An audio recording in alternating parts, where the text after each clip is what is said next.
সবাই একটু কমেন্ট করে জানিয়ে দাও তো সাউন্ড ক্লিয়ার আছে কিনা, সাউন্ড ক্লিয়ার আছে কিনা একটু কমেন্ট করে জানিয়ে দাও। ওকে, সাউন্ড ক্লিয়ার আছে, তো আশা করি সবাই ভালো আছো, সুস্থ আছো। আজকে আমাদের আধুনিক পদার্থবিজ্ঞানের সূচনা অধ্যায়ের হচ্ছে দ্বিতীয় ক্লাস। আমরা প্রথম ক্লাসে এই চ্যাপ্টারের আধুনিক পদার্থবিজ্ঞানের সূচনা এই চ্যাপ্টারের গ্যালিলিও রূপান্তর এই পর্যন্ত আমরা পড়ছিলাম। তো আজকে মূলত আমরা আর কি থিওরি অফ রিলেটিভিটি পার্টে প্রবেশ করব। আমরা আপেক্ষিকতার যে স্বীকার্য বা আপেক্ষিকতার যে ব্যাপারটা এইগুলা নিয়ে আমরা আলোচনা আজকে শুরু করব। দেখো, এই অধ্যায়টা মডার্ন ফিজিক্সের একটা সূচনা চ্যাপ্টার। দেখো, চ্যাপ্টারের নামটাও তাই, ইন্ট্রোডাকশন অফ মডার্ন ফিজিক্স। অর্থাৎ মডার্ন ফিজিক্স এইটা আসলে ক্লাসিক্যাল ফিজিক্স থেকে একটু আলাদা। সনাতনী পদার্থবিদ্যার অনেক ধারণাটাকে এটা চ্যালেঞ্জ করে এর জন্ম। তো আধুনিক পদার্থবিজ্ঞানের সূচনা এই চ্যাপ্টারে আমরা মডার্ন ফিজিক্সের অনেক কিছু হয়তো পড়বো না, জাস্ট মনে করো যে একটা নতুন ক্ষেত্র বা নতুন জগতের সাথে তোমাদের পরিচয় করানো। তো যাদের মনে করো যে খুব বেশি আগ্রহ আছে এই ব্যাপারগুলো নিয়ে, মনে করো যতই পড়বা ততই আসলে মনে হবে কম পড়ছো, আরও পড়া দরকার, আরও জানা দরকার। তো এই চ্যাপ্টারটা হচ্ছে এরকম একটা চ্যাপ্টার, যেই চ্যাপ্টারে যত ভেতরে ঢোকা ট্রাই করবা দেখবা তত তল পাইতেছো না আর কি। ঠিক আছে, বেশ মজার একটা চ্যাপ্টার। তো আজকে আমরা আইনস্টাইনের সেই থিওরি অফ রিলেটিভিটি এই জিনিসটার মূল কথা বা সারমর্ম কী এটা একটু বোঝার আমরা চেষ্টা করব, এবং সেটা কেন আসলো, কোত্থেকে আসলো, কিভাবে আসলো সেটা একটু ফিল করার চেষ্টা করব। ওকে,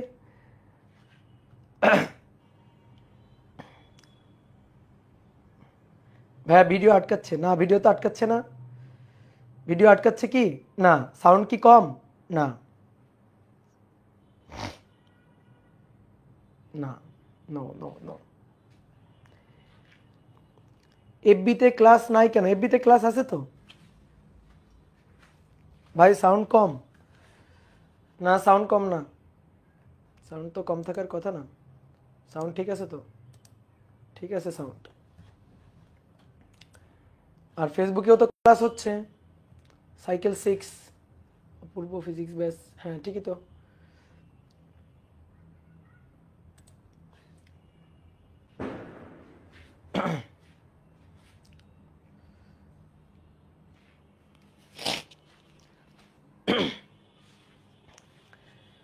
দাদা একটা পরামর্শ চাই, আমরা যারা একাডেমিক ভালো করে করছি তাদের কি আবার এফআরবি করার দরকার আছে? না, তোমাদের যদি একাডেমিক খুব ভালো করে পড়া থাকে তাহলে এফআরবি ক্লাস করার দরকার নেই। তোমরা পরীক্ষা দিবা, পরীক্ষাগুলো খুব ভালো করে দিবা। ঠিক আছে, তোমার যদি মনে হয় যে আমার এফআরবির ক্লাস মানে একাডেমিক ক্লাস খুব ভালো করে করা আছে, তাহলে তুমি কি করবা, স্লাইড দেখবা শুধু। ঠিক আছে, এবং পরীক্ষা দিবা, বেশি বেশি বেশি বেশি করে পরীক্ষা দিবা। ওকে, তো চলো আমরা শুরু করি। দেখো, আইনস্টাইনের আপেক্ষিকতা, থিওরি অফ রিলেটিভিটি বা আপেক্ষিকতা, এই আপেক্ষিকতা এই ব্যাপারটাকে দুইটা ভাগে ভাগ করা যায়। বিজ্ঞানী আইনস্টাইন বলতেছে যে আসলে আমরা অনেক কিছুকে ধ্রুব ভাবি। সনাতনী পদার্থবিদ্যায় আমরা দৈর্ঘ্য, ভর, সময় এগুলোকে ধ্রুব ভাবি। আমি এখানে আমার ঘড়িতে 5 মিনিট সময় পরিমাপ করলে তুমি তোমার ঘড়িতে অন্য একটা কাঠামোতে থেকে তুমি তোমার ঘড়িতে 5 মিনিট সময়ই পরিমাপ করবা, যে এই যে সময়টা ধ্রুব, দৈর্ঘ্য ধ্রুব, ভর ধ্রুব। তো ব্যাপারটা হচ্ছে, বলা হচ্ছে যে না, এগুলো আসলে কিছুই ধ্রুব না, সব কিছুই আপেক্ষিক। সময়টা পর্যন্ত আপেক্ষিক, সময়ও হবে আপেক্ষিক। ঠিক আছে, সময়টা ধ্রুব না, সব সময় 5 মিনিট সবার সাপেক্ষে সেটা 5 মিনিট হবে না। ওই সময়টা অন্য কাঠামো থেকে অন্য কেউ যদি পরিমাপ করে, ঠিক আছে, ধরো কোনো একটা ঘটনা, ধরো আমি পৃথিবীতে বসে ভাত খাইতেছি, আমার ঘড়িতে সময় লাগলো 10 মিনিট, কেউ একজন রকেটে করে গতিশীল, সে রকেটে বসে বসে আমার ভাত খাওয়াটা দেখতেছে, তাহলে তার কাছে কিন্তু তার ঘড়িতে সময়টা 15 মিনিট হবে না। তাহলে দৈর্ঘ্য, ভর, সময় সব কিছুই আসলে আপেক্ষিক। তো এই আপেক্ষিকতার ব্যাপারটাকে দুইটা ভাগে ভাগ করা যায়। ঠিক আছে, দুইটা ভাগে আইনস্টাইন ভাগ করে। একটা হচ্ছে আপেক্ষিকতার সাধারণ বা সার্বিক তত্ত্ব, আপেক্ষিকতার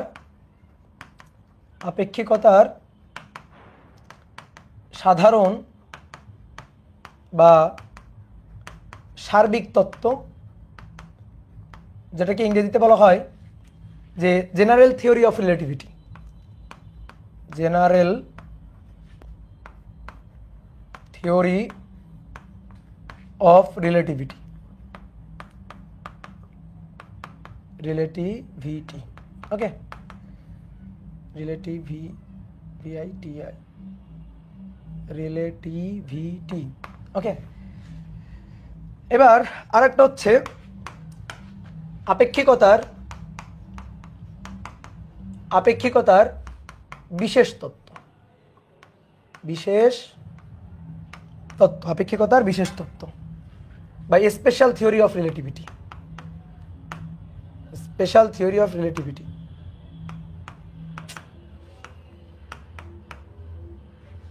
স্পেশাল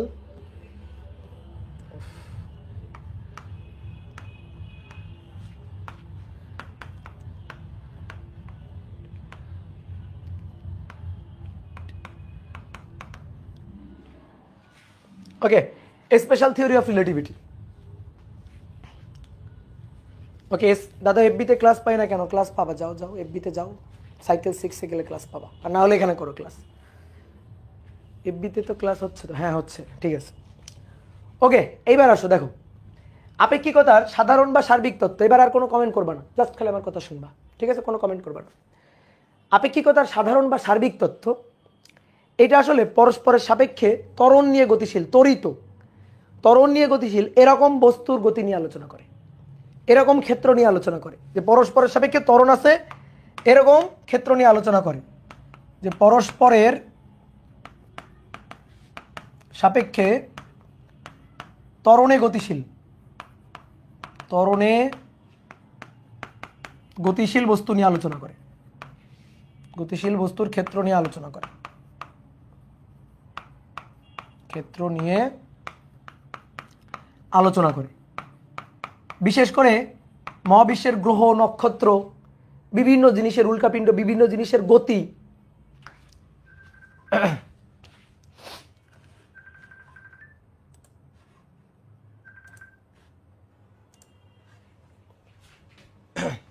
বিভিন্ন জিনিসের গতি নিয়ে এটা আলোচনা করে, ঠিক আছে? মহাবিশ্বের বিভিন্ন তড়িৎ বস্তু নিয়ে আলোচনা করে, ঠিক আছে? এটা হচ্ছে সার্বিক বা সাধারণ তত্ত্ব। আর একটা হচ্ছে আপেক্ষিকতার বিশেষ তত্ত্ব। এইটা হচ্ছে পরস্পরের সাপেক্ষে ধ্রুব বেগ নিয়ে গতিশীল বস্তু নিয়ে আলোচনা করে। পরস্পরের সাপেক্ষে ধ্রুব বেগ নিয়ে গতিশীল, এটা বিশেষ তত্ত্বটা আবিষ্কারিত হয় 1905 সালে মেবি, ঠিক আছে? আমার এক্সাক্ট খেয়াল নাই, এটা 1905 সালে। আর আপেক্ষিকতা সাধারণ বা সার্বিক তত্ত্ব এটা মেবি 1916 সালে। তো পরস্পরের সাপেক্ষে ধ্রুব বেগে গতিশীল, পরস্পরের সাপেক্ষে ধ্রুব বেগের গতিশীল বস্তুর ক্ষেত্র নিয়ে আলোচনা করে, বস্তুর ক্ষেত্র নিয়ে আলোচনা করে। পরস্পরের সাপেক্ষে ধ্রুব বেগে গতিশীল হতে পারে, আবার স্থিরও থাকতে পারে। তাহলে পরস্পরের সাপেক্ষে ধ্রুব বেগে অথবা পরস্পরের সাপেক্ষে স্থির, ঠিক আছে? ধ্রুব বেগে গতিশীল অথবা স্থির, ঠিক আছে? অথবা স্থির বস্তুর ক্ষেত্র নিয়ে আলোচনা করে। এইবার শোনো, আমরা থিওরি অফ রিলেটিভিটির স্পেশাল ক্ষেত্রটাই আলোচনা করব। স্পেশাল থিওরি অফ রিলেটিভিটি এইটা নিয়ে আমরা আলোচনা করব। আমাদের এইটা নিয়ে আলোচনা নেই, ঠিক আছে? আমরা ছোট মানুষ তো আমরা স্পেশাল ক্ষেত্রটা নিয়ে আলোচনা করব। এই সার্বিক বা সাধারণ তত্ত্ব নিয়ে আসলে আলোচনা করব না, তেমন এর ভিতরে আমরা ঢুকবো না। এটারই আসলে একটা স্পেশাল কেস বা একটা স্পেশাল ক্ষেত্র হচ্ছে এটা, এটারই একটা স্পেশাল ক্ষেত্র বা একটা পার্ট হচ্ছে এটা। মূল আসলে এই জিনিসটা, তার একটা অংশ হচ্ছে এটা। তা আমরা এইটা নিয়ে আলোচনা করব। এবং আমি তোমাদের গতকাল জড় প্রসঙ্গ কাঠামো, অজড় প্রসঙ্গ কাঠামো শিখাইছি। যে সকল কাঠামোতে নিউটনের সূত্র খাটানো যায় তারা হচ্ছে জড় প্রসঙ্গ কাঠামো। যে সকল কাঠামোতে নিউটনের সূত্র খাটে না সেটা হচ্ছে অজড় প্রসঙ্গ কাঠামো। যে কাঠামোতে ভূত দেখা যায়, ত্বরণ হয়, সেটা হচ্ছে অজড় প্রসঙ্গ কাঠামো। তো পরস্পরের সাপেক্ষে ধ্রুব বেগে গতিশীল বা স্থির থাকলে সেটাই হচ্ছে জড় প্রসঙ্গ কাঠামো। আর সেই ক্ষেত্রে আমরা আপেক্ষিকতার এই বিশেষ তত্ত্বটা খাটাইতে পারি। তাহলে আমরা আপেক্ষিকতার বিশেষ তত্ত্বটা আলোচনা করব, এবং এর জন্য আমাদের কোন কাঠামোটা লাগবে? জড় প্রসঙ্গ কাঠামোটা লাগবে। কোন কাঠামোটা লাগবে? জড় প্রসঙ্গ কাঠামো। এবার আসো, এই আইনস্টাইনের এই স্পেশাল থিওরি অফ রিলেটিভিটি, আপেক্ষিকতার বিশেষ তত্ত্বের দুইটা মৌলিক স্বীকার্য আছে, এবং পুরো theory of relativity, special theory of relativity এই দুইটা মৌলিক স্বীকার্যের উপর ভিত্তি করে দাঁড়ানো। তাহলে আমাদের এখন এই দুইটা মৌলিক স্বীকার্য জানতে হবে, দেন আমরা এই আপেক্ষিকতার বিশেষ তত্ত্ব নিয়ে আলোচনা শুরু করব। তো আসো, আপেক্ষিকতার বিশেষ তত্ত্বের দুইটি স্বীকার্য। আপেক্ষিকতার বিশেষ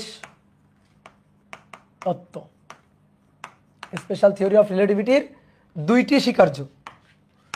তাহলে স্বীকার্য এক, প্রথম স্বীকার্য, স্বীকার্য এক বলা হচ্ছে, প্রথম স্বীকার্য বলতেছে সকল জড় প্রসঙ্গ কাঠামোতে, হ্যাঁ, পরস্পরের সাপেক্ষে স্থির বা ধ্রুব বেগ নিয়ে গতিশীল, সেই কাঠামো তো জড় প্রসঙ্গ কাঠামো। তাহলে সকল জড় প্রসঙ্গ কাঠামোতে, সকল জড় প্রসঙ্গ কাঠামোতে, জড় প্রসঙ্গ কাঠামোতে পদার্থবিদ্যার মৌলিক নীতি বা সূত্র সমূহ, পদার্থবিদ্যার মৌলিক নীতি বা সূত্র সমূহ বা সূত্র সমূহ একই রকম থাকবে, চেঞ্জ হবে না, এগুলা একই রকম থাকবে। তাহলে জড় প্রসঙ্গ কাঠামো কি? ধরো একটা কাঠামো এস, আর এই একটা কাঠামো এস ড্যাশ। এস কাঠামোর সাপেক্ষে এস ড্যাশ কাঠামো ধ্রুব ভি বেগ নিয়ে গতিশীল, ধ্রুব ভি বেগ নিয়ে গতিশীল। এস কাঠামো থেকে এস ড্যাশ কাঠামো পরস্পর সাপেক্ষে ধ্রুব ভি বেগ নিয়ে গতিশীল। তো এই কাঠামোটাই হচ্ছে জড় প্রসঙ্গ কাঠামো। তাহলে সকল জড় প্রসঙ্গ কাঠামোতে পদার্থবিদ্যার মৌলিক নীতি বা সূত্রগুলো একই রকম থাকে। এখন এই জড় প্রসঙ্গ কাঠামোতে ধরো এইখানে এই যে তুমি আসো, এই কাঠামোতে মনে করো যে তোমার একজন বুদ্ধ আছে। এখন তোমরা পদার্থবিদ্যার যে সূত্রগুলা ক্লাসিক্যাল ফিজিক্সে তুমি শিখছো, ওই জিনিসগুলা, ওই সূত্রগুলা একই রকম থাকবে, সূত্রের কোনো চেঞ্জ হবে না। যেমন আমি একটু উদাহরণ দিই বুঝাই। যেমন আমি যদি বলি বল কি, বল হচ্ছে ভরবেগের পরিবর্তনের হার। তো ভরবেগের পরিবর্তনের হার ডিপি ডিটি, এটা হচ্ছে বলের সূত্র। এই সূত্র কি চেঞ্জ হবে? এখন কি থিওরি অফ রিলেটিভিটির এখানে এসে এই সূত্রটা চেঞ্জ হয়ে যাবে? বলের কি নতুন পরিচয় সেট হবে? উত্তর হচ্ছে না। বল হচ্ছে ভরবেগের পরিবর্তনের হার, তো এখনও বল হচ্ছে ভরবেগের পরিবর্তন হার, সূত্র একই রকম থাকবে। আমি যদি বলি ক্ষমতা কি, ক্ষমতা হচ্ছে শক্তির হার, ক্ষমতা হচ্ছে শক্তির হার। তারপরে কাজ শক্তি উপপাদ্য, কৃত কাজ গতিশক্তির পরিবর্তন, এই যে সূত্রগুলো, এই সূত্রগুলো একই রকমই থাকবে। জড় উপসঙ্গ কাঠামোতে সূত্রগুলো তুমি আগের মতোই খাটাইতে পারতা। তুমি ক্লাসিক্যাল ফিজিক্সের যে সূত্রগুলো যেভাবে খাটাইছো, তুমি এই ক্ষেত্রেও সেই সূত্রগুলোকে ওইভাবে খাটাইতে পারবা। কি কথা বলছো? সূত্রগুলো কোনো চেঞ্জ হবে না। তাহলে সূত্রগুলো একই রকম থাকবে। এই সূত্র এটা একই থাকবে, একই থাকবে, একই থাকবে। এটা হচ্ছে প্রথম স্বীকার্য। এবার স্বীকার্য দুই আসো, এটাই হচ্ছে মূল জিনিস। স্বীকার্য দুই বলা হচ্ছে দৈর্ঘ্য ভর সময় কোনো কিছুই তো আপেক্ষিক না, সরি কোনো কিছুই তো পরম না, সব কিছুই তো আপেক্ষিক। তাহলে পরম কি আসলে? এই মহাবিশ্বে কি পরম বলে কিছু নাই? মানে আমিও পরিমাপ করব, তুমিও পরিমাপ করবা, এরকম কি কোনো জিনিস নাই যে আমরা দুইজন একই পরিমাপ করব? আছে না? আছে। কি? আলোর বেগ। যে কোনো কাঠামো থেকে যে কোনো পর্যবেক্ষক আলোর বেগকে সর্বদা শূন্য মাধ্যমে, আলোর বেগকে সর্বদা সি, যার মান হচ্ছে 3 × 10⁸, এটাই সে পরিমাপ করবে। তাহলে এই স্বীকার্য অনুযায়ী বলা হচ্ছে যে সকল কাঠামোতে সকল পর্যবেক্ষক, সকল কাঠামোতে সকল পর্যবেক্ষক, সকল পর্যবেক্ষক আলোর বেগ, শূন্য মাধ্যমে আলোর বেগ, ধরো শূন্য মাধ্যমে আলোর বেগ একই পরিমাপ করবে, একই, এবং সেটা সি, এবং সেটা সি 3 × 10⁸ মিটার/সেকেন্ড, এটাই পরিমাপ করবে, পরিমাপ করবে। আমাকে একটু উদাহরণ দিই। দেখো নর্মালি তুমি মনে করো দৌড়াইতেছো এইদিকে 10 মিটার/সেকেন্ড দিকে, তোমার একজন বন্ধু সে তোমার দিকে দৌড়াইতেছে, তোমার দিকে দৌড়াইতেছে 30 মিটার/সেকেন্ড দিকে। তোমার সাপেক্ষে তোমার বন্ধুর বেগ, তুমি যদি ওর বেগ পরিমাপ করো, তাহলে তোমার সাপেক্ষে ওকে মনে হবে ও যেন 40 মিটার/সেকেন্ড বেগে এইদিকে আসতেছে। 10 + 30 মনে হবে যেন 40 মিটার/সেকেন্ড বেগে, তোমার সাপেক্ষে ওর বেগ। আবার ওর সাপেক্ষে যদি চিন্তা করি, তাহলে তোমার বেগও হবে 40 মিটার/সেকেন্ড। তাহলে তোমার কাছে মনে হবে ও আরো বেশি বেগ নিয়ে আসতেছে। এটা হচ্ছে আমরা আপেক্ষিকতা ভেক্টর অধ্যায়ে আমরা এই জিনিসগুলোই পড়ছি। এবার বলা হচ্ছে ধরো একটা ফোটন, ধরো একটা ফোটন, ফোটন কণা, একটা ফোটন সি বেগ নিয়ে, ফোটন, ফোটন মানে আলোর কণা, আলোর বেগ সি, শূন্য মাধ্যমে ফোটনের বেগ সি। আর একটা ফোটন ধরো এই দিক থেকে আসতেছে, এই আর একটা ফোটন। এখন মানুষের সাপেক্ষে মানুষ না, ফোটনের সাপেক্ষে ফোটন। তা আমি যদি এই ফোটনের সাপেক্ষে এই ফোটনের বেগ হিসাব করি, যে ফোটনটির একটির সাপেক্ষে অপরটির বেগ, ফোটনের একটির সাপেক্ষে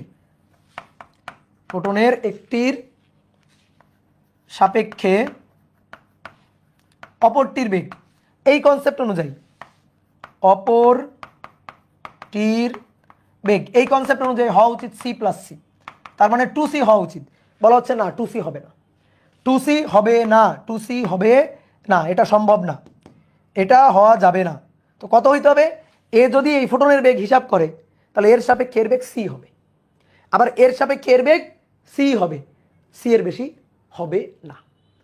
তাহলে যদি এই ফোটন ওই ফোটনের বেগ পরিমাপ করে, সি পরিমাপ করবে, আবার এই ফোটন এই ফোটনের বেগ পরিমাপ করে, তাও সি পরিমাপ করবে, 2c পরিমাপ করবে না। তারপরে ধরো তুমি মনে করো রাস্তায় এখানে দাঁড়ানো আছো, ধরো তুমি এখানে দাঁড়ানো আছো, ঠিক আছে? কোনো একটা গাড়ি সেই গাড়িটা ধরো 100 মিটার পার সেকেন্ড বেগে চলে যাচ্ছে, 100 মিটার পার সেকেন্ড বেগে চলে যাচ্ছে। এই গাড়ির ছাদে বসে কেউ একজন, কত ক্লাসে দেখাইছিলাম, ধরো একটা ফোটন ছুঁড়ে মারছে, ধরো একটা আলোর কণা বা ফোটন ছুঁড়ে মারছে, কত বেগে? সি বেগে। তাহলে এর সাপেক্ষে ফোটনের বেগ সি ঠিকই আছে, ও ফোটনের বেগ আলোর কণা সি পরিমাপ করছে। এখন প্রশ্ন হচ্ছে, তুমি এই যে পর্যবেক্ষক ভাই, তুমি এই কাঠামো থেকে, তুমি এখানে দাঁড়ানো থেকে তুমি এর বেগ কত পরিমাপ করবা? দেখো অলরেডি এই লোকটা বাসের ছাদে বসা ছিল, বাসের বেগ 100 মিটার পার সেকেন্ড, হাতে ধরা ছিল বলটা, তাহলে বলের বেগও কত? 100 মিটার পার সেকেন্ড, মানে ফোটনের বেগ, সরি বলের বেগ না, ফোটনের বেগ কত? 100 মিটার পার সেকেন্ড। এবার ও দাবি করতেছে, এ দাবি করতেছে সিতে ছুড়ে দিল, ফোটনটাকে সি বেগে ছুড়ে দিল, তাহলে এর দাবি সি, এর দাবি কত? এ কত দেখবে? এ দেখবে যেটা হিসাব অনুযায়ী যেটা দেখা উচিত সেটা হচ্ছে সি প্লাস 100। বলা হচ্ছে না, সি প্লাস 100 হবে না, এটা সম্ভব না, হবে কত? হবে সি। পর্যবেক্ষক আলোর বেগ কত পরিমাপ করবে? ফোটনের বেগটা কত পরিমাপ করবে? সি পরিমাপ করবে। ঠিক আছে, এটাই হচ্ছে কথা, যে সকল কাঠামোতে সকল পর্যবেক্ষক আলোর বেগকে একই পরিমাপ করবে, আলোর বেগের কোনো আপেক্ষিকতা হবে না। তুমি আপেক্ষিক বেগের যে ভেক্টর দেয়, তুমি আপেক্ষিক বেগের যে ব্যাপারটা, ধরো পরস্পরের মুখোমুখি আসলো, তাহলে v1 প্লাস v2 দুইটা যোগ হয়ে যায় একজনের সাপেক্ষে আরেকজনের বেগ, আর যদি একই দিকে যায় তাহলে বিয়োগ হয়ে যায় একজনের সাপেক্ষে আরেকজনের বেগ। তো কথা হচ্ছে এই সব জিনিস হবে না, ঠিক আছে? আলোর বেগকে সবসময় একই পরিমাপ করবে, তো এইটাই হচ্ছে কথা। এখন সেই জিনিসটা আমরা দেখবো, আমাদের এই মৌলিক স্বীকার্যের উপরে দাঁড়ায় থাকতে হবে, আমরা এই স্বীকার্য থেকে সরব না। আলোর বেগ কনস্ট্যান্ট, আলোর বেগ সি, সি হচ্ছে 1/√μ0 শূন্য মাধ্যমে, তো শূন্য মাধ্যমে μ0 একটা ফিক্সড কনস্ট্যান্ট মান না, তারপরে এপসাইলন0 মান একটা ফিক্সড কনস্ট্যান্ট না, তাহলে সিও তো ধ্রুবক কি হবে? সি ধ্রুবক হবে, এবং যে পর্যবেক্ষক হিসাব করুক না কেন একই হিসাব করবে। ঠিক আছে, কথা কি বুঝতে পারছো? এই 40 মিটার পার সেকেন্ড বেগে কিভাবে হওয়া উচিত বোঝো নাই? ভেক্টর অধ্যায় পড়ে আসো, যাও দৌড় দাও ভেক্টর অধ্যায় পড়ে আসো। এখন আসো, আমরা গত ক্লাসে গ্যালিলিও রূপান্তর পড়ছিলাম। গ্যালিলিও রূপান্তরের কি সমস্যা? গ্যালিলিও রূপান্তরের সমস্যা কি? গ্যালিলিও রূপান্তরের কি সমস্যা? সমস্যা হচ্ছে দ্বিতীয় স্বীকার্যটাকে গ্যালিলিও রূপান্তর পুরো ভুট করে দিয়েছে, দ্বিতীয় স্বীকার্যকে মেরে ফেলছে, এটাই হচ্ছে সমস্যা। গ্যালিলিও রূপান্তরের সমস্যা হচ্ছে এই গ্যালিলিও রূপান্তরের যে সূত্র আমরা শিখছি, এটা দিয়ে যদি আমরা আলোর বেগকে পরিমাপ করি কোনো কাঠামো থেকে, তাহলে দেখা যায় আলোর বেগটা বেশি হয়ে যেতে পারে। গত ক্লাসে তোমাকে এই সমস্যাটা দেখাইছিলাম, যে মনে করো এই হচ্ছে বাস, এটা হচ্ছে বাস, এই বাসের মধ্যে একজন পর্যবেক্ষক, ঠিক আছে, বা বাসের ছাদে বসাই দিয়ে আসো, বাসের ছাদে এর বসাই দিলাম একজন পর্যবেক্ষক। এটা কোন কাঠামো? এটা হচ্ছে এস ড্যাশ কাঠামো, ঠিক আছে। বাস যাচ্ছে কত বেগে? ধ্রুব ভি বেগে, ভি হচ্ছে 100 মিটার পার সেকেন্ড, আর এইখানে একজন স্থির পর্যবেক্ষক দাঁড়ানো ছিল। এই স্থির পর্যবেক্ষক তার কাঠামো কোনটা? তার কাঠামো হচ্ছে এস কাঠামো, এটা এস ড্যাশ কাঠামো, আর এটা হচ্ছে এস কাঠামো। এবার এই পর্যবেক্ষক যদি এই কাঠামোতে বসে এই যে লোকটা কি করছে, তার হাতে একটা বল নিয়ে এক্স অক্ষ বরাবর ছুড়ে দিছে, তাহলে এ যা কিছু হিসাব করবে সেটা হচ্ছে X dash, Y dash, Z dash, টি ড্যাশ, ছিল না? এ যা কিছু পরিমাপ করবে সেটা হচ্ছে এক্স, ওয়াই, জেড এবং টি। তো এক্স অক্ষ বরাবর এই বলটাকে ছুড়ে দিছে, এক্স অক্ষ বরাবর, তাহলে এক্স অক্ষের পরিবর্তন, এক্স অক্ষের বেগের পরিবর্তন ডি এক্স ড্যাশ, আর এর হাতে ঘড়ি হচ্ছে টি ড্যাশ, তাহলে ডি টি ড্যাশ, এইটা হচ্ছে ইউ ড্যাশ, এই বলের বেগ ইউ ড্যাশ। প্রশ্ন হচ্ছে এ ওই বলের বেগটা কত পরিমাপ করবে, ইউ কত পরিমাপ করবে। তো এর পরিমাপকৃত বেগ ইউ কোন অক্ষ বরাবর, বলটা ছুড়ে দিছে এক্স অক্ষ বরাবর, এই দিকটা কোন দিক, এক্স অক্ষের দিক, তাহলে এক্স অক্ষ বরাবর বলের বেগ এ পরিমাপ করবে। তো এ এক্স কত পরিমাপ করে, এক্স, এক্স অক্ষ বরাবর হিসাব নিকাশ করে এক্স, তাহলে ইউ হবে D X D T, D X D T. তা আমরা দেখাইছিলাম যে এই কাঠামো থেকে এ যদি এক্স হিসাব করে আর এই কাঠামো থেকে যদি এক্স ড্যাশ হিসাব করে, তাদের মধ্যে সম্পর্কটা কি হয়। তাদের মধ্যে সম্পর্কটা দেখো তোমার খাতায় লেখা আছে, তাদের মধ্যে সম্পর্ক হয় এই এক্স হচ্ছে X dash plus V T dash, এটা ছিল সম্পর্ক। আমি যদি এখন ইউ পাইতে চাই তাহলে এক্স কে টি এর সাপেক্ষে ডিফারেন্সিয়েট করতে হবে, তো আমি করলাম ডি এক্স ডিটি। এখন এই পাশে শুধু করলে হবে, এই পাশেও তো করতে হবে, তাহলে D D T X dash V T dash. এবার যা টি তাই তো টি ড্যাশ, কারণ এই গ্যালিলিও রূপান্তর অনুযায়ী আমরা টি এবং টি ড্যাশ তো সেম জানি, টি এবং টি ড্যাশ। এর হাতে ঘড়ি আছে, এর ঘড়ি যে সময় দিবে এর হাতেও ঘড়ি আছে, একই সময় দিবে, কারণ গ্যালিলিও রূপান্তর অনুযায়ী সময়ের কোনো আপেক্ষিকতা হয় না, সময় ধ্রুবক। ঠিক আছে, সময় ধ্রুবক, সময়ের কোনো আপেক্ষিকতা হয় না। তাহলে টি টি ড্যাশ সেম হবে। তাহলে আমরা এখানে যদি ডি টি ড্যাশ বসাই X dash plus V T dash, তাহলে D X dash DT dash, D DT dash V T dash, তাহলে কি হইল D X dash DT dash মানে ইউ ড্যাশ, ভি বাইরে আসলো, আর ডি টি ড্যাশ মানে ওয়ান। তাহলে এই যে ডি এক্স ডিটি এটা মানে তো ইউ, তাহলে U equal to U dash plus V, U equal to U dash plus V. তাহলে এই কাঠামো থেকে যে বেগটা সে পরিমাপ করবে সেটা ইউ, এটা হবে ইউ ড্যাশ প্লাস ভি, তাহলে ইউ হবে ইউ ড্যাশ প্লাস ভি। এখন ভি ধরো 100, ভি 100 মিটার পার সেকেন্ড, আর এ মনে করো দাবি করলো ইউ ড্যাশ, এই ইউ ড্যাশ ধরো সি, ধরো আলো ছুড়ে দিছে, একটা ফোটন ছুড়ে দিছে সি, তাহলে এখানে সি, তাহলে সি প্লাস 100, এই যে ইউ এর মানটা এটা হয়ে যায়। তো এটাই হচ্ছে সমস্যা, এটা মারাত্মক সমস্যা। এটা সি হতে হতো, সি হতে হতো যদি যদি আইনস্টাইনের আপেক্ষিকতা 2 নম্বর স্বীকার্যটাকে ঠিক রাখতে হইতো। এ 2 নম্বর স্বীকার্যটাকে উল্টাই দিছে, এ তো হইল না, এখানে সি হওয়া লাগতো, তাহলে আমরা বুঝতাম গ্যালিলিও রূপান্তর ঠিক আছে, গ্যালিলিও রূপান্তরের কোনো সমস্যা নেই, তাই না? গ্যালিলিও রূপান্তর ঠিক আছে, গ্যালিলিও রূপান্তরের কোনো সমস্যা নেই। যদি সি আসতো তাহলে আমরা বলতে পারতাম, আসে নাই তো, তো সি এর বেশি আসছে, আলোর বেগের বেশি পরিমাপ করে ফেলছো, সম্ভব না। আলোর বেগের বেশি পরিমাপ করা সম্ভব না, আলোর বেগকে শূন্য মাধ্যমে সকল পর্যবেক্ষক সকল কাঠামো থেকে সি পরিমাপ করবে ভাই, তাহলে এইটাই হচ্ছে সমস্যা। তাহলে সমস্যাটা বুঝতে পারছি যে এটাই সি হতে হতো, তো সি হয় নাই, তাহলে এইটাই হচ্ছে সমস্যা। এই সমস্যা দূর করতে হবে, বুঝছো, দূর করতে হবে। তা আমি তোমার দায়িত্ব দিছিলাম যে তুমি দূর করবা এই সমস্যা। কেমনে দূর করবা? গ্যালিলিও রূপান্তর সঠিক নয়, তাহলে গ্যালিলিও রূপান্তরের সংশোধন প্রয়োজন। তাহলে অতএব এর সংশোধন প্রয়োজন, গ্যালিলিও রূপান্তর সঠিক নয়, এর গ্যালিলিও রূপান্তরের এর সংশোধন দরকার। ঠিক আছে, এর সংশোধন দরকার। ঠিক আছে, এইবার আসো দেখো তোমারে আরেকটু সুন্দর করে বুঝাই যে কেন সংশোধন দরকার। দেখো দুইটা কাঠামো ছিল, একটা হচ্ছে এস কাঠামো, এই যে গাছতলায় ধরো এখানে গাছ, এই যে একজন পর্যবেক্ষক তুমি দাঁড়ানো আছো, এই যে এস কাঠামোতে তুমি দাঁড়ানো, এটা এক্স ওয়াই জেড।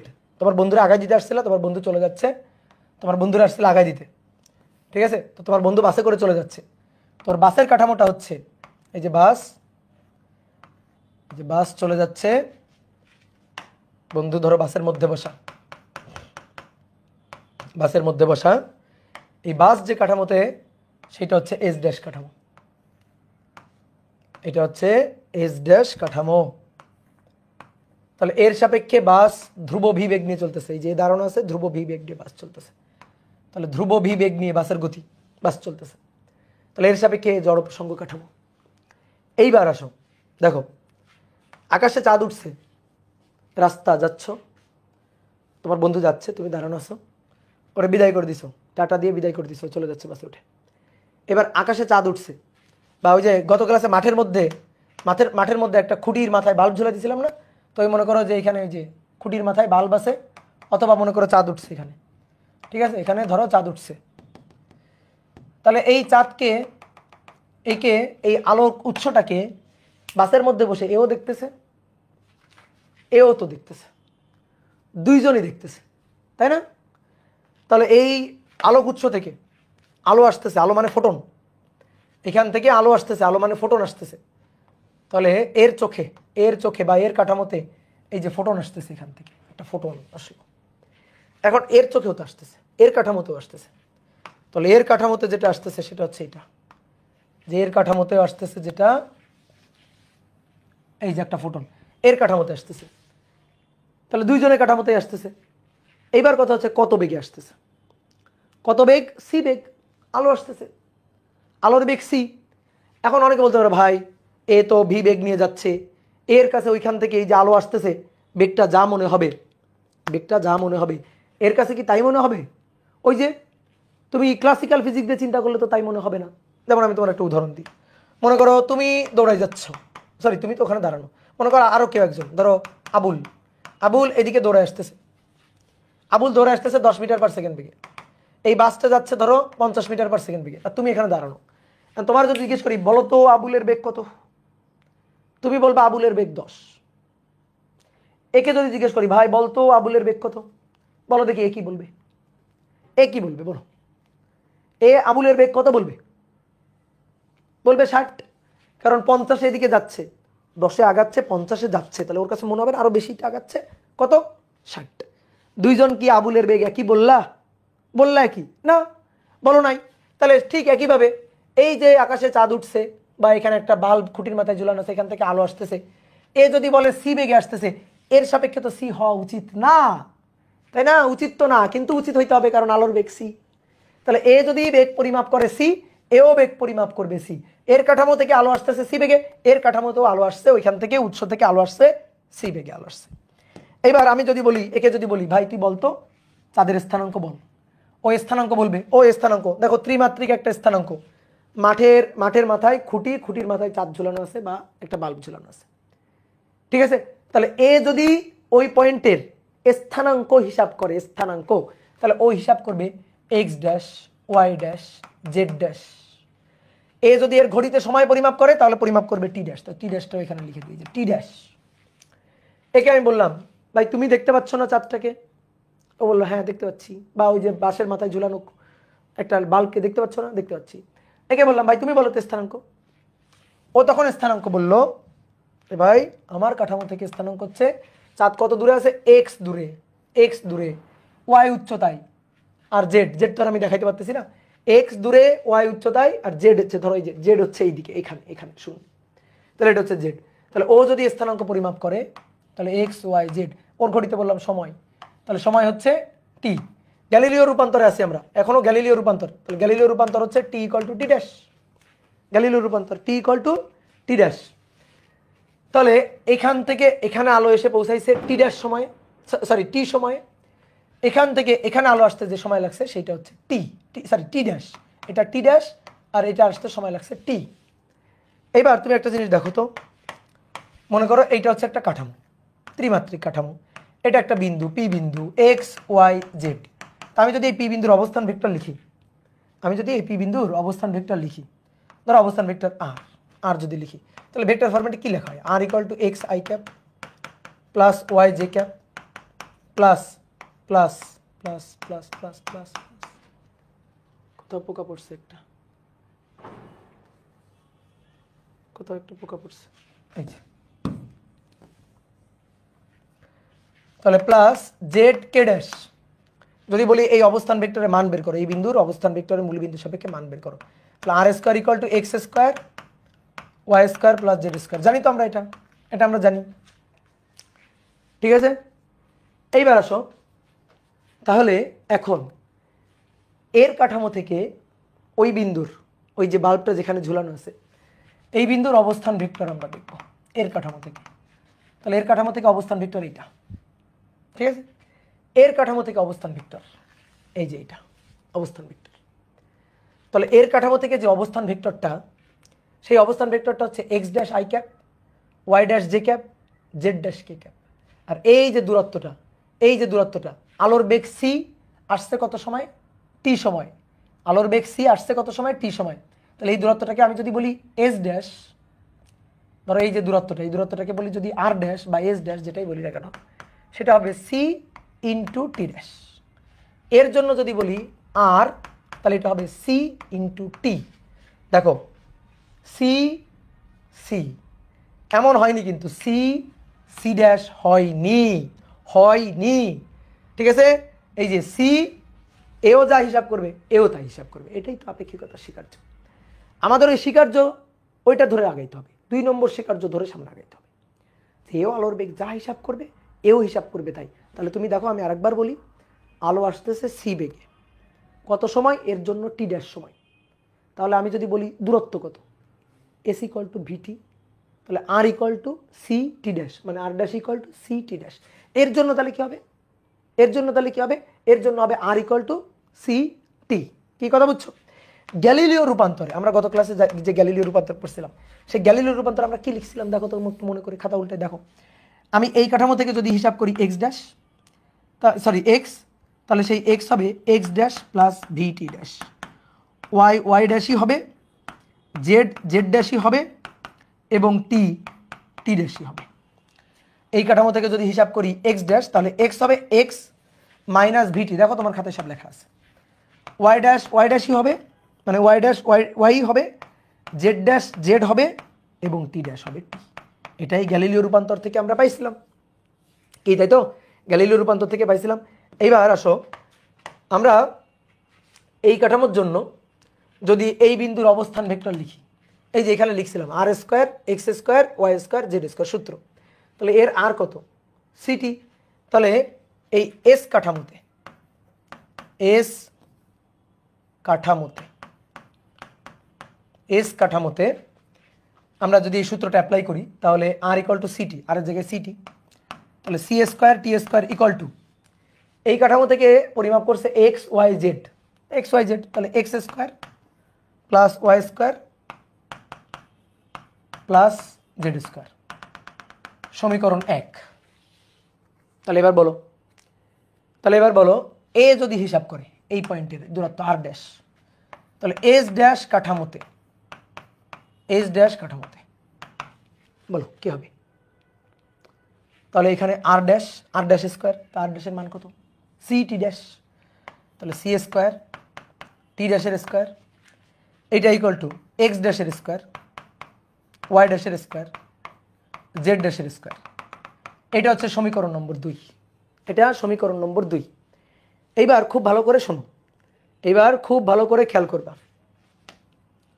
আমি 2 কাঠামোতে এই অবস্থান ভেক্টরের সূত্র লিখলাম 2 কাঠামোতে। এখন যদি গ্যালিলিও রূপান্তর সঠিক হয়, এই যে এটা, যদি গ্যালিলিও রূপান্তর সঠিক হয়, তাহলে x dash Y dash Z dash এবং টি ড্যাশের মান এখান থেকে নিয়ে এখানে বসাবো, 1 নম্বর সমীকরণ চলে আসবে। বুঝলে আমার কথা? যদি গ্যালিলিও রূপান্তর সঠিক হয় তাহলে এক্স ওয়াই জেড টি এর মান এখান থেকে নিয়ে এখানে বসাইলে এই সমীকরণটা চলে আসবে, আসা উচিত। মানে সহজ কথা, এগুলা এক্স ওয়াই জেড টি, আর এটা হচ্ছে X dash Y dash Z dash টি ড্যাশ। তো আমি এই কাঠামোর পরিমাপকৃত যে রাশিগুলা, তার সাথে এই কাঠামোর পরিমাপকৃত রাশিগুলার সম্পর্কটা দেখছি না, এই যে সম্পর্কটা দেখছি না। তো আমি এখন কি করতে চাই, এক্স ওয়াই জেড এই জায়গা এই মানগুলা ইনপুট দিয়ে দিতে চাই। মানে আমি এখন গ্যালিলিও রূপান্তরটাকে এখানে ইনপুট দিয়ে দেখব সঠিক কিনা। এগুলো আমরা গ্যালিলিও রূপান্তর থেকে পাই, এগুলো আমরা গ্যালিলিও থেকে পাই, গ্যালিলিও রূপান্তর থেকে পাই এটা। তো গ্যালিলিও রূপান্তরটাকে আমি এখানে ইনপুট দিব, এইটা পাবো, আবার এটাতে ইনপুট দিলে এটা পাবো। পাওয়া উচিত কিনা? অবশ্যই উচিত, যদি গ্যালিলিও রূপান্তর সঠিক হয়। দেখো 1 নম্বর থেকে পাই, 1 নং সমীকরণ থেকে পাই, by C square T square, তাহলে সি স্কোয়ার থাকুক, টি স্কোয়ারের জায়গায় টি ড্যাশ স্কোয়ার বসাই দিই, কারণ এই যে টি মানে তো টি ড্যাশ, আমি এই যে টি স্কোয়ারের জায়গায় টি ড্যাশ স্কোয়ার বসাই দিলাম। ওকে, এইবার আসো দেখো X square, X equal to x dash plus VT dash বসাই, এক্স ড্যাশ প্লাস ভিটি ড্যাশ এর স্কোয়ার বসালাম, ওয়াই স্কোয়ার, ওয়াই মানে ওয়াই ড্যাশের স্কোয়ার, জেড স্কোয়ার, জেড মানে জেড ড্যাশ, তাহলে প্লাস জেড ড্যাশের স্কোয়ার। দেখো এই লাইনটা দেখো, C square T dash square, ভালো কথা, A plus B whole square, তাহলে এক্স ড্যাশের স্কোয়ার প্লাস, দেখো প্লাস প্লাস মানে A plus B whole square, আমি একটা লাইন গ্যাপ দিচ্ছি বলে এ স্কোয়ার প্লাস 2ab, এই যে 2x dash V T dash plus V square T ড্যাশের square, A plus B whole স্কোয়ারের সূত্রটা লিখলাম, আর এই দুইটাকে একটু সামনে এনে লিখি, প্লাস ওয়াই ড্যাশের স্কোয়ার প্লাস জেড ড্যাশের স্কোয়ার। বুঝলা? ক্লিয়ার? এইবার দেখো একটু মিলাও, দেখো এইটুকু মিলছে, দেখো এইটুকু মিলছে। 1 নম্বর সমীকরণে এক্স ওয়াই জেড এবং টিকে X dash Y dash Z dash টি ড্যাশের মাধ্যমে রূপান্তরিত করে বসাই দিছি। বসাই দিয়ে আমরা ভাবতেছিলাম 2 নম্বর সমীকরণ আমরা পেয়ে যাব, আর তাই তো হবে। তো দেখো তো আমরা 2 নম্বর সমীকরণটা পাইছি কিনা, 2 নম্বর সমীকরণটা আসছে কিনা। 2 নম্বর সমীকরণটা তো হওয়া উচিত। দেখো 2 নম্বর সমীকরণটা কি, এর কাঠামো থেকে এই বিন্দুর অবস্থান ভেক্টরের জন্য আমরা লিখলাম সূত্র। তো আমি এটা যদি বসাই, দেখো এইটুকু আসছে, কিন্তু এইটুকু আসে নাই। দেখো এইটুকু মানে এইটুকু এখানে ছিল না, এইটুকু এক্সট্রা আসছে। ঠিক আছে, এইটুকু আসছে, কিন্তু আবার এইটুকু আসলো যে, তো মিললো না, পুরোপুরি মিলে নাই তো। এটুকু তো থাকার কথা ছিল না, এটা থাকার কথা তো ছিল না, কথা ছিল না। যদি না থাকতো, এটুকু যদি না থাকতো তাহলে মিলে যেত। ওটুকু থেকে তো ঝামেলা হয়েছে, ওইটুকু থেকেই তো ঝামেলা করে দিছে। এটুকু তো থাকার কথা ছিল না, তাহলে তো হলো না, গ্যালিলিও রূপান্তর তো সঠিক না। আবার দেখো তুমি সেম কাজটা আবার করতে পারো। অনেকে বলতে ভাই আমি 2 নম্বর সমীকরণ X dash Y dash Z dash টি ড্যাশ এখান থেকে নিয়ে ইনপুট দিয়ে দিব, অর্থাৎ X dash Y dash Z dash T ড্যাশকে এক্স ওয়াই জেড টি এর মাধ্যমে রূপান্তরিত করে ওইটা ইনপুট দিবা, দিলে এইটা আসার কথা ছিল। দেখবা ওইটাও পুরাপুরি আসবে না, ঠিক আছে, ওইটাও পুরাপুরি আসবে না, ঠিক আছে, এটাও পুরাপুরি আসবে না। তো তখন হলো না তো। তাইলে একটা মানে সহজ কথা এইখানে দেখো, এটা তো এমনিই বোঝা যায়, এই আর ড্যাশ আর এই আর, এই দুইটা আলাদা, এই দুইটা আলাদা। দেখো মাথার মধ্যে ঢুকাও, মাথার মধ্যে ঢুকাও, আর ড্যাশ ছোট আর বড়, এখন সি সেম, টি ড্যাশ এবং টি সেম, টি এবং টি ড্যাশ সেম সেম, এই জায়গাটা দেখো। তাহলে এ সি এরও সি, এই টি আর এই টি ড্যাশ সেম, তাহলে তো ভাই আর আর আর ড্যাশও সেম হইতে হবে। কিন্তু আমরা দেখতে পাচ্ছি যে আর ড্যাশ ছোট আর আর বড় না, আর ড্যাশ আর আর সেম না, তাহলে তো ভাই গ্যালিলিও রূপান্তর ঠিক নেই। এখানেই তো বোঝা যায় যে গ্যালিলিও রূপান্তর ঠিক নেই, এখানেই তো বোঝা যায় যে গ্যালিলিও রূপান্তর ঠিক নেই, গ্যালিলিও রূপান্তরের সংশোধন প্রয়োজন। বুঝছো? এটা একটু বইয়ের ভাষায় উচ্চমার্গীয় ভাষায় আমরা দেখালাম, কিন্তু এই জায়গাটাই বোঝা যায় যে গ্যালিলিও রূপান্তর এটা জীবনে হইতে পারে না। তার মানে বলো তো গ্যালিলিও রূপান্তর তো সঠিক না, তাহলে সঠিক কি হইতে পারে বলো, কি হইলে ঘটনাটা ঠিক হইতে পারে? তাহলে এ যে বেগ পরিমাপ করবে, এ সেই বেগ আলোর বেগ সেইটা পরিমাপ করবে না, তাহলে সি অবশ্যই আলাদা হইতে হবে, সি অবশ্যই আলাদা হইতে হবে, সি অবশ্যই আলাদা হইতে হবে। উত্তর হচ্ছে না, নো নো নো, সি আলাদা না, সি ধ্রুবক হইতে হবে, সি ধ্রুবক। তাহলে সি যদি ধ্রুবক হয় সময় আলাদা, অবশ্যই সময় আলাদা। তাহলে এর কাঠামোতে সময় টি ড্যাশ, অর্থাৎ এই ঘড়িতে দেখছে যে টি ড্যাশ আর এ ঘড়িতে দেখছে যে টি, দুইটা সমান না, সময় আলাদা, সময় আপেক্ষিক। সিকে যদি ধ্রুবক রাখতে হয় তাহলে সময় অবশ্যই অবশ্যই আপেক্ষিক। ঠিক আছে, তাহলে দুই কাঠামোতে দেখো সময় একই নেই, ঠিক আছে, দুই কাঠামোতে সময় একই নেই। তাহলে গ্যালিলিও রূপান্তরের সমস্যা আছে, গ্যালিলিও রূপান্তর সংশোধন প্রয়োজন। ঠিক আছে, গ্যালিলিও রূপান্তর সংশোধন প্রয়োজন। খুবই খুবই সহজ কথা, আমি আলোর বেগ যা পরিমাপ করব, যে গাড়িতে গতিশীল ও আলোর বেগ তাই পরিমাপ করবে। আচ্ছা ঠিক আছে, বেগের কোনো আপেক্ষিকতা হবে না, আলোর বেগের কোনো আপেক্ষিকতা হবে না, আলোর বেগ আমিও যা ও তাই পরিমাপ করবে।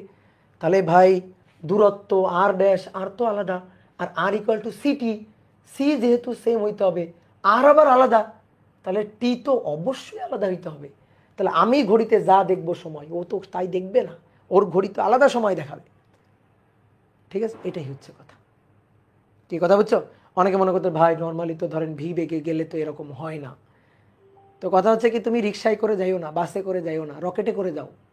এই বেগটা যেমন তেমন বেগ হইলে হবে না। এই যে এর সাপেক্ষে এই কাঠামোটার ধ্রুব ভি বেগে গতিশীল ছিল। এই ধ্রুব ভি বেগটা যেমন তেমন বেগ হইলে চলবে না। এই ধ্রুব ভি বেগটা হইতে হবে আলোর বেগের কাছাকাছি বেগ।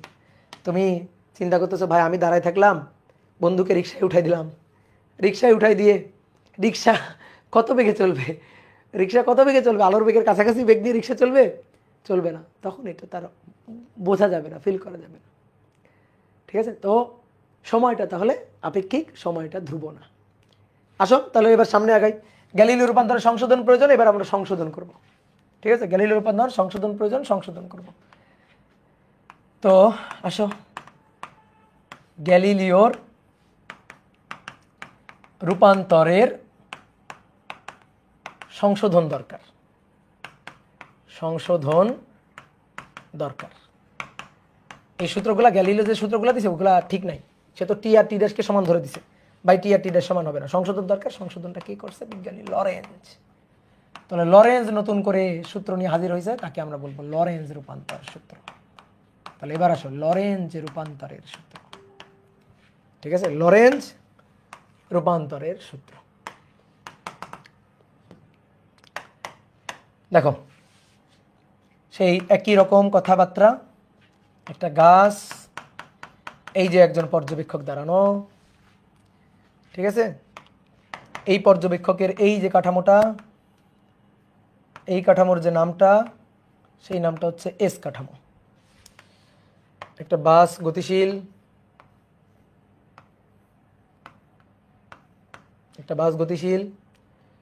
বাসের মধ্যে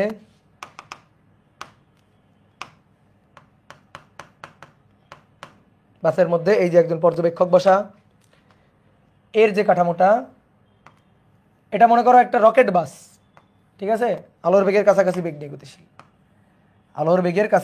নিয়ে গতিশীল। তাহলে এটা এস ড্যাশ কাঠামো। ওকে, এবার এস কাঠামোর সাপেক্ষে এস ড্যাশ কাঠামোটা ধ্রুব ভি বেগ নিয়ে গতিশীল, ধ্রুব ভিগ বেগ। এই যে থিওরি অফ রিলেটিভিটির ব্যাপারটা হবে, এই যে ভি এর মানটা সি এর কাছাকাছি আর কি, যে ভি এর মানটা প্রায় সি এর কাছাকাছি, আলোর বেগের কাছাকাছি বেগ না হলেও কোনো সমস্যা নেই, আপাতত ভি এর মান ভি ধরো। এইবার মনে করো এইখানে একটা আলোক উৎস আছে, ধরো রাস্তার একটা রোড লাইট, রাস্তায় ধরো একটা রোড লাইট জ্বলে আছে, এখানে একটা রোড লাইট জ্বলে আছে। ধরো এখান থেকে আলো ছুড়ে দেওয়া হয়েছে, এটা হচ্ছে একটা আলোক উৎস, এখান থেকে আলো ছুড়ে দেওয়া হয়েছে, আলোটা এক্স অক্ষ বরাবর আসতেছে। আলো মানে ফোটন, এই যে ফোটন এক্স অক্ষ বরাবর আসতেছে, তাহলে এর কাঠামোতে এর চোখে যখন এখান থেকে আলো আসলো, আলো এতটুকু দূরত্ব অতিক্রম করে আসছে এর কাঠামোতে, এক্স অক্ষ বরাবর এতটুকু দূরত্ব অতিক্রম করে এর কাঠামোতে আসছে। আর এর কাঠামোতে যখন আলো পৌঁছাইছে তখন এতটুকু দূরত্ব অতিক্রম করে পৌঁছাইছে। দেখো, এতটুকু দূরত্ব অতিক্রম করে এর কাঠামোতে পৌঁছাইছে এক্স অক্ষ বরাবর। আলোর বেগ, এই যে এটা ফোটন যাচ্ছে কত বেগে? সি বেগে। এখান থেকে এই যে ফোটন যাচ্ছে কত বেগে? সি বেগে ফোটন যাচ্ছে, যে ফোটনের বেগ এটা। তো এখান থেকে এই পর্যন্ত আসছে, তাহলে এ যদি ওই আলোক উৎসের এখানে যে উৎসটা আছে তার যদি এক্স স্থানাঙ্ক পরিমাপ করে, তাহলে সে পরিমাপ করবে এক্স ড্যাশ, তারপরে ওয়াই ড্যাশ, তাই না? তাহলে সে পরিমাপ করবে এক্স ড্যাশ। এ যদি পরিমাপ করে তাহলে এ পরিমাপ করবে এক্স ওয়াই জেড, তাহলে এ পরিমাপ করবে এক্স। ওকে, এক্স পরিমাপ করবে। কি আসতেছে? এটা আলোক উৎস। ঠিক আছে? এখান থেকে আলো আসতেছে কত বেগে আলো আসতেছে? দেখো ভালো করে বোঝো। আলো আসতেছে দৌড়ায়, এর নাম হচ্ছে আলো, আলো দৌড়ে আসতেছে। তুমি এখানে দাঁড়ানো আর তোমার বন্ধু আলোর দিকে দৌড়াচ্ছে 100 মিটার পার সেকেন্ড বেগে বা 10 মিটার পার সেকেন্ড বেগে। তাহলে তোমার সাপেক্ষে আলোর বেগ সি, তুমি দেখবে আলো আসতেছে সি বেগে, তোমার বন্ধু দেখবে আলো আসতেছে সি প্লাস 10 বেগে। এই C plus 10 no C plus 10 হবে না, হবে সি বেগে। এই যে তাহলে এও আলোর বেগ দেখবে সি, তাহলে এ এখান থেকে এই যে আলো আসতেছে, ফোটন আসতেছে, বেগ কত দেখবে? সি। এও কত দেখবে? এও দেখবে সি। এই যে একই বেগে দেখবে, সি বেগেই দেখবে, সি বেগে আসতেছে। এর ঘড়িতে সময় টি ড্যাশ, এর ঘড়িতে সময় টি। তাহলে দেখো, এর এখানে আলো এসে সি বেগে পৌঁছাইলো, এর চোখে সি বেগে পৌঁছাইলো, এও দেখবে ওখান থেকে আলো আসতেছে সি বেগে। তো এর ঘড়িতে সময় টি ড্যাশ, এর ঘড়িতে সময় টি, তাই না? তাহলে এক্স ইকুয়াল টু ভিটি, তাহলে এক্স ড্যাশ ইকুয়াল টু, বলো বলো বলো, এক্স ড্যাশ ইকুয়াল টু বেগ হচ্ছে C, C C plus B না, সি প্লাস বি হওয়া উচিত ছিল, তাই না? কিন্তু সি প্লাস বি তো হবে না, থিওরি অফ রিলেটিভিটির স্বীকার্য, স্বীকার্য স্বীকার্য মাথায় রাখতে হবে, স্বীকার্যকে ফেলে দেওয়া যাবে না। তাহলে এক্স ড্যাশ হচ্ছে সি টি ড্যাশ, আর এক্স হচ্ছে c t not c dash, এখানে সি ড্যাশ টি ড্যাশ আর এখানে সি টি, না এরকম না, টি এবং টি ড্যাশ, সি এবং সি ড্যাশ না, সি এবং সি। নর্মালি আমরা যদি ওই ভেক্টর অধ্যায় পড়তাম তাহলে আমাদের এরকম হইতো যে এটা হইতো c plus v, c plus v, আপেক্ষিক বেগের সাপেক্ষে বেগ হইতো সি প্লাস ভি, কিন্তু এই যে সি প্লাস ভি হবে না, হবে সি। সকল কাঠামোতে সকল পর্যবেক্ষক আলোর বেগকে সি হিসাব করবে। ওকে, এই বিন্দুটার স্থানাঙ্ক, এই যে আলোক উৎসের স্থানাঙ্ক এক্স ওয়াই জেড, ঠিক আছে, আর সময় হচ্ছে টি আর কি, স্থানাঙ্ক তো এক্স ওয়াই জেড, এটাকে আবার ত্রিমাত্রিক স্থানাঙ্ক ভাবো না। আর এ যখন হিসাব করবে তখন X dash Y dash Z dash টি ড্যাশ। তাহলে শোনো, প্রথম কথা হচ্ছে টি এবং টি ড্যাশ সমান নয়, এটা হচ্ছে প্রথম কথা। টি এবং টি ড্যাশ সময় নয়, সমানটা মানে সময়টা সময়টা সমান নয়, ঠিক আছে, বুঝলা? আচ্ছা, এবার আসো, আমরা গ্যালিলিও রূপান্তরে দেখছিলাম x equal to x dash plus V T dash, সঠিক না, সংশোধন দরকার, এই সূত্রের সংশোধন দরকার। এই যে সূত্রটা ছিল x equal to x dash plus V T dash, সংশোধন দরকার। দেখো ওয়াই ড্যাশ এটা নিয়ে আমার আপত্তি নাই, এটা সবাই একমত, এটা তো ঠিক আছে। জেড ড্যাশ এটা নিয়ে আমার আপত্তি নাই, টি ড্যাশ এটা নিয়ে আপত্তি, এটা হবে না, তাহলে এর সংশোধন দরকার। এটা ভুল আছে, এটার সংশোধন দরকার, এটার আমরা সংশোধন করব, ঠিক আছে। ঠিক একইভাবে ওয়াই সমান সরি এক্স ড্যাশ সমান সমান এক্স মাইনাস ভিটি, ঠিক নাই, সংশোধন দরকার, এটা ঠিক নাই, এটা সংশোধন দরকার। তারপরে ওয়াই ড্যাশ ওয়াই, এটা ঠিক আছে, এটা আমরা একমত। জেড ড্যাশ জেড, এটা ঠিক আছে, জেড ড্যাশ জেড এবং টি ড্যাশ টি না, না না, এটা ঠিক নেই। তাহলে এইটা এবং এইটা সংশোধন দরকার, তার সব আমরা সংশোধন করব। আচ্ছা ধরি, সংশোধন করার জন্য আমরা ধরি মনে করো কিছু একটা গুণটুন দিলে, হয়তো ভাগ টাগ দিলে হয়তো সংশোধন হবে। এই এক্স ইকুয়াল টু গ্যালিলিও বলছে x dash plus V T dash, মনে করো এর সাথে কে গুণ দিলাম, কে একটা ধ্রুবক, ধরো কে গুণ দিলে সংশোধন হবে। অনেকে বলতে ভাই আপনি বুঝলেন কেমনি, গুণ দিতে হবে, ভাগও তো দিতে হইতে পারে। আরে ভাই কে এর মানকে আমি তোমারে বলছি, কে এর মান ধরো 2, তাহলে 2 গুণ দিতে হবে। কে এর মান ধরো হাফ, তাহলে তো 2 দিয়ে ভাগ দিতে হবে। আমি তো তোমার কে এর মান বলি নাই, আমরা মনে করলাম কিছু একটা হয়তো ভাগ বা কিছু একটা হয়তো গুণ টুন দিলে হয়তো সংশোধন হবে, আমরা ঢিল ছুড়লাম আন্দাজে। তা আমরা দেখি যে কিছু একটা গুণ টুন দিলে হয়তো ঠিক হইতে পারে, তো ধরলাম এটার বললাম 1 নং সমীকরণ।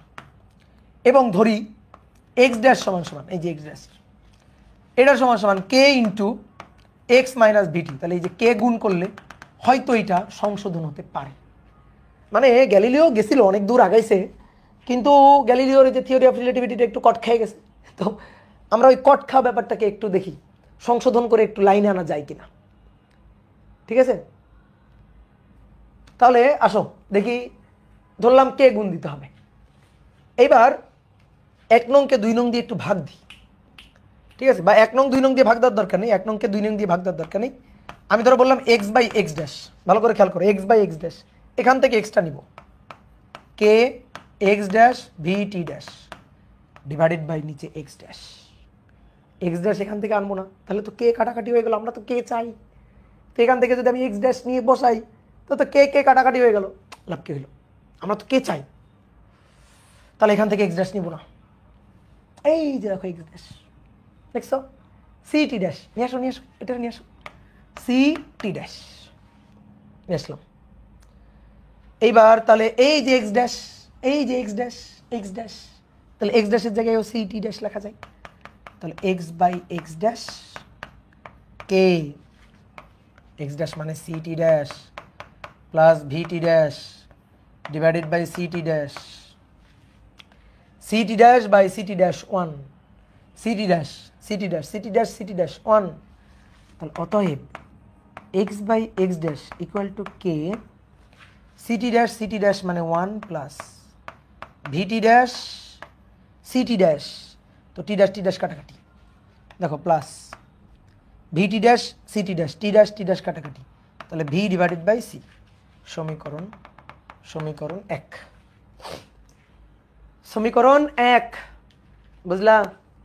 আসো এইবার x dash divided by x, এখান থেকে এক্স ড্যাশটা নাও, কে এক্স মাইনাস ভিটি, আর এক্স উপর থেকে এক্স নাও, কে এক্স ড্যাশ প্লাস ভিটি ড্যাশ, কি লাভ হইল?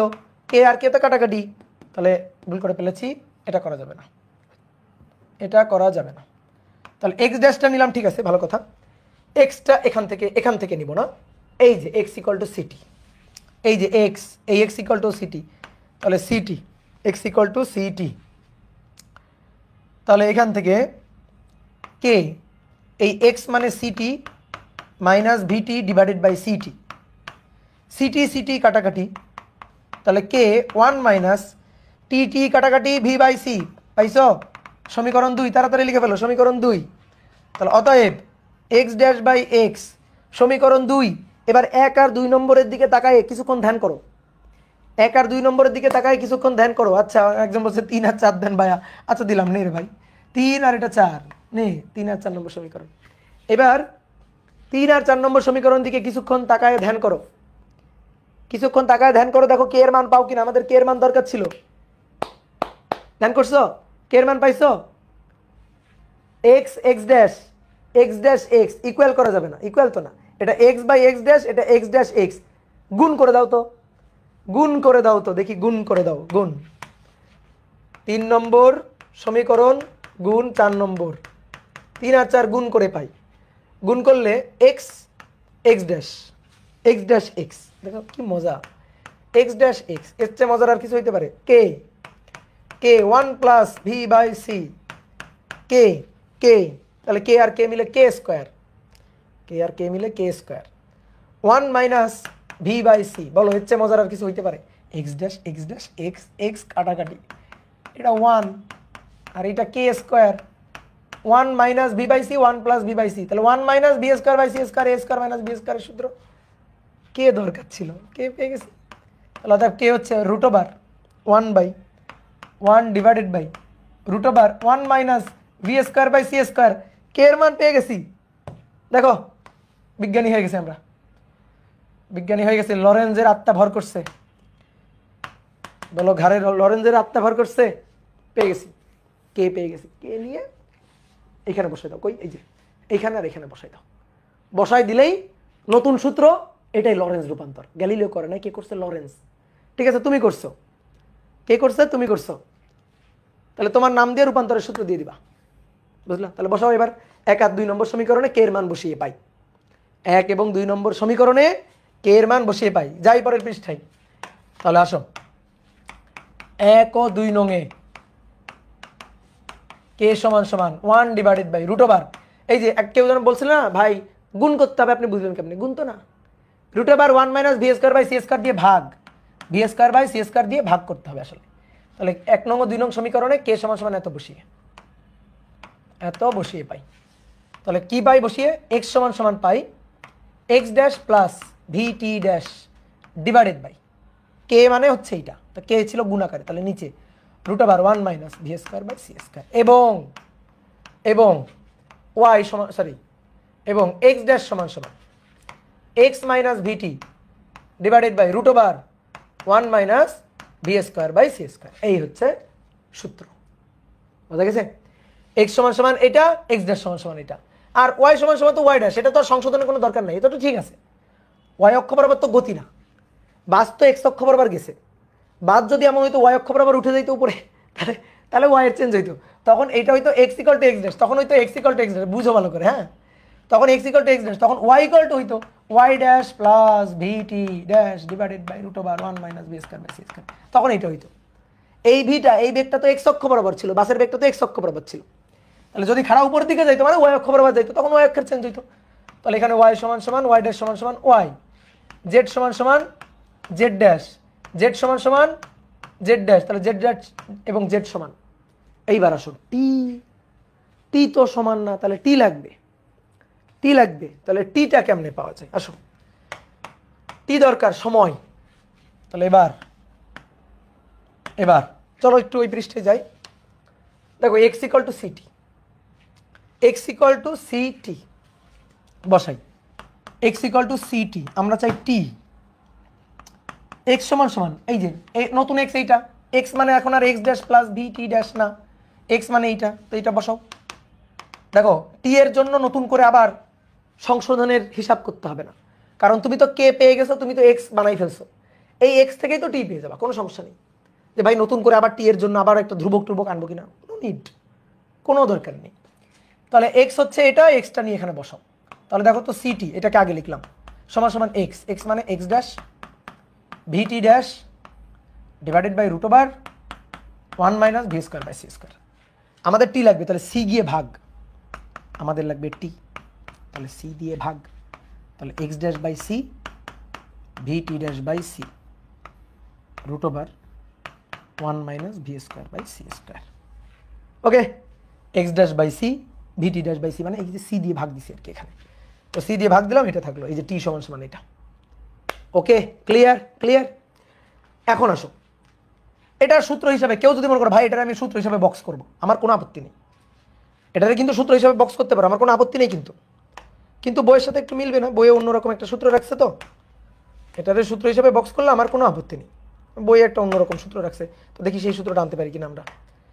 তো পারবো, আসো দেখো টি সমান সমান, টি সমান সমান এক্স ড্যাশ আছে, তো আমরা এক্স ড্যাশকে, এক্স ড্যাশ এই যে এখানে তাকাও, এই যে এক্স ড্যাশ মানে সিটি ড্যাশ, তাহলে এই এক্স ড্যাশকে যদি লিখি সিটি ড্যাশ, এটা কিন্তু সূত্র, কোনো সমস্যা নেই, আমরা এখন বইয়ের সূত্রের সাথে মিলাছি, বইয়ে অন্যরকম একটা সূত্র আছে। তাহলে এক্স ড্যাশ মানে city dash by c plus, এই দেখো ভি বাই সিকে রাখলাম, টি ড্যাশ আছে না, তাহলে টি ড্যাশ এই যে এখান থেকে এক্স ড্যাশ মানে সিটি ড্যাশ, এক্স ড্যাশ মানে এক্স ড্যাশ মানে সিটি ড্যাশ আর এক্স মানে সিটি, এই যে এই দুইটা নিয়ে কাহিনী আর কি। তো এক্স ড্যাশ মানে সিটি ড্যাশ, তাহলে টি ড্যাশ, টি ড্যাশ এটা সমান সমান x dash by C, x dash by c, sorry root over 1 minus V square by C square. এবার দেখো বইয়ের সূত্রের সাথে মিলবে, এবার বই এরকম আছে সি সি কাটাকাটি, তাহলে টি মানে টি ড্যাশ, দেখো টি মানে টি ড্যাশ না, T equal to T dash plus আরও আছে V x dash by C square, আর নিচে root over 1 minus V square by C square, নিচে root over 1 minus V square by C square. এই ঠিক আছে, ওকে ক্লিয়ার। এরা এত ডিপ থিঙ্কিং কেমনে করছে, মানুষ না এরা, এরা কি মানুষ? ঠিক আছে, অমানুষ, এগুলো অমানুষ, বুঝছো, মাথা নষ্ট করা অমানুষ। আমরা দেখো এখন আমরা চিন্তা করি যে আমরা মানে এখন 25 সালে এসে, আর সেটা 1905 সাল, তারও আগে, মানে 100 বছরের বেশি আগে, সেই সময় মানে এগুলা চিন্তা ভাবনা কেমনে করছে, কি খেয়ে চিন্তা করছে। টি প্রাইম রেখে দিলেই তো হতো, হ্যাঁ এটা রেখে দিলেও সমস্যা নেই, কোনো সমস্যা নেই, এটা রেখে দিলে কোনো সমস্যা নেই, বই এভাবে রাখছে বলে আমরা এইভাবে লিখছি আর কি। এবার তাহলে টি পাইলাম, এবার টি ড্যাশ দরকার, টি ড্যাশ সেম ভাবে এক্স ইকুয়াল টু সিটি, এটা নিয়ে তুমি টি পাইছো, তাহলে x dash equal to C T dash, এটা দিয়ে তুমি টি ড্যাশ পাবা। আসো তাহলে এবার x dash equal to C T dash, আমাদের এবার টি ড্যাশ দরকার, তাহলে সি টি ড্যাশ এক্স ড্যাশ, তাহলে টি ড্যাশ মানে এক্স ড্যাশের মানটা আগে বসাই, সি টি dash x dash, x dash হচ্ছে এটা x minus VT root over 1 minus V square by C square. তাহলে ভাই T dash root over 1 minus V square by C square, T dash C দিয়ে ভাগ, তাহলে X divided by C minus VT by C. তাহলে ভাই T dash root over 1 minus V square by C square X by C, X equal to CT, CT by C minus V by C, T লাগবে, এই যে টি, T মানে x by C, টি মানে x divided by C. তাহলে অতএব টি dash সমান সমান, টি dash সমান সমান T minus V x by C square divided by root over 1 minus V square by C square, 1 minus V square by C square. বুঝতে পারছো? বোঝা গেছে? এই হচ্ছে কথা। তুমি যদি মনে করো ভাই আমি এটার সূত্র হিসাবে রাখবো, এই যে এটার সূত্র হিসাবে রাখবো, রাখতে পারো, আমার আপত্তি নেই। কিন্তু আমরা বইয়ে দেখি যে সব বইতে এইটাকে সূত্র হিসাবে তৈরি করছে আর কি, এইটাকে বানানো হয়েছে, তো এই কারণে আমরা এটা লিখি। ঠিক আছে? মডার্ন ফিজিক্স মানে কি বড় বড় সূত্র? না, বড় বড় সূত্র না, ছোট ছোট সূত্র, এগুলো লাগবে না। এই যে সূত্রগুলো, এগুলো তো তোমাদের মনে করো যে মনের খোরাক মেটানোর জন্য আমরা বলতেছি। ম্যাথ, এই অধ্যায়ের ম্যাথ পানির মতো সহজ, এই অধ্যায়ের ম্যাথ পানির মতো। সি যে কনস্ট্যান্ট, এটা কিভাবে হয়েছে এটাই তো স্বীকার্য ভাই। সি যে কনস্ট্যান্ট, ওই যে তাড়িৎচুম্বক তরঙ্গ ম্যাক্সওয়েলের সূত্র, সি যে কনস্ট্যান্ট, এই যে তাড়িৎচুম্বক তরঙ্গ ম্যাক্সওয়েলের সূত্র, কই গেল? কই লিখছিলাম না? এই যে ভাই c constant, c equal to 1 by root over mu naught epsilon naught. আলোর বেগই সবচেয়ে বেশি বেগ, এর চেয়ে বেশি বেগ নাই, এর চেয়ে বেশি বেগ সম্ভব নয়, এর চেয়ে বেশি বেগ সম্ভব নয়। ঠিক আছে? ওকে, তাহলে আমরা লরেন্জ রূপান্তরের সূত্র পেয়ে গেলাম। দেখো, লরেন্জ রূপান্তর ও বিপরীত লরেন্জ রূপান্তর, মানে এই যে সূত্রগুলো, এটাগুলোকেই বলা হচ্ছে লরেন্জ রূপান্তর। তাহলে আমরা আসলে লরেন্জ রূপান্তরের সূত্রগুলো একটু একসাথে লিখি। লরেন্জ রূপান্তরের সূত্র, লরেন্জ রূপান্তরের সূত্র লিখো, সূত্র লিখো, এক্স এক্স ড্যাশ, তারপরে y Y dash, Z Z dash. এই যে সূত্র তুমি শিখলা, এই সূত্রগুলো লিখো।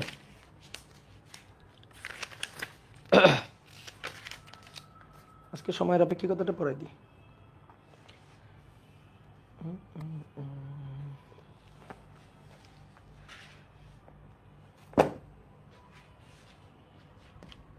দেখো, একটু দেখো, এটা আগে আগে এটা মুছি। দেখো, আগে লিখবা না তুমি। X equal to x dash plus VT dash root over 1 minus V square by C square, Y Y dash, Z Z dash, আর টি, টি মানে সূত্র মনে থাকে না, বুঝলা? টি মানে T dash plus V x dash by C square, T dash plus V x dash by C square root over 1 minus V square by C square. দেখো একটা জিনিস খেয়াল করে, এক্স ওয়াই জেড টি এগুলো সব ড্যাশের মাধ্যমে প্রকাশ। দেখো, এক্স ড্যাশ টি dash Y dash Z dash টি ড্যাশ এক্স ড্যাশ, তাহলে x dash Y dash Z dash টি ড্যাশের মাধ্যমে প্রকাশ। এবার উল্টা, এর উল্টা, তাহলে এক্স ড্যাশ সমান সমান x minus VT root over 1 minus V square by C square, y dash হচ্ছে ওয়াই, জেড ড্যাশ জেড, আর টি ড্যাশ হচ্ছে t minus V x by C square, নিচে root over 1 minus V square by C square. তো শোনো, এই দেখো, এইটাকে বলা হয় লরেন্জ রূপান্তর, আর এর বিপরীতটা তো এইটাকে বলা হয় হচ্ছে বিপরীত লরেন্জ রূপান্তর। ঠিক আছে? বিপরীত লরেন্জ রূপান্তর, আর এইটা হচ্ছে লরেন্জ রূপান্তর, লরেঞ্জ রূপান্তর, বিপরীত লরেন্জ রূপান্তর, এবং এটা হচ্ছে লরেন্জ রূপান্তর।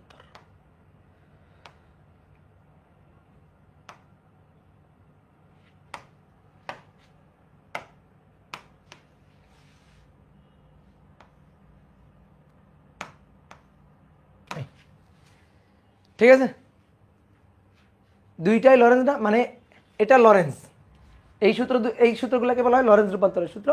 এর উল্টাটা তো, এই কারণে ওটার নাম বিপরীত লরেন্জ রূপান্তর। এর নামে কিছু যায় আসে না, এগুলোর নামে কিছু যায় আসে। ওকে, ক্লিয়ার? তাহলে এই হচ্ছে গ্যালিলিও রূপান্তরের সংশোধিত রূপ, এবং সংশোধিত রূপটা হচ্ছে লরেন্স রূপান্তর। এবার কথা হচ্ছে যে ভাই গ্যালিলিও রূপান্তরের সমস্যা কি দূর হয়েছে? হ্যাঁ হ্যাঁ, অবশ্যই গ্যালিলিও রূপান্তরের সমস্যা অবশ্যই দূর হয়ে গেছে।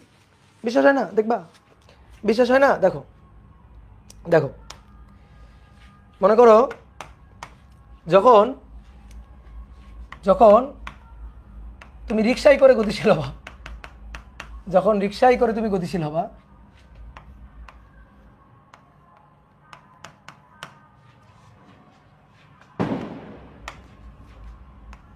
এই যে এটা ভি বেগ, এই ভি বেগের মানটা অনেক অনেক অনেক অনেক কম আলোর বেগের তুলনায়। তাহলে এই কাঠামো হচ্ছে এস ড্যাশ কাঠামো, আর এটা হচ্ছে এস কাঠামো। ঠিক আছে, এটা এস কাঠামো, এটা এস ড্যাশ কাঠামো, তাই তো?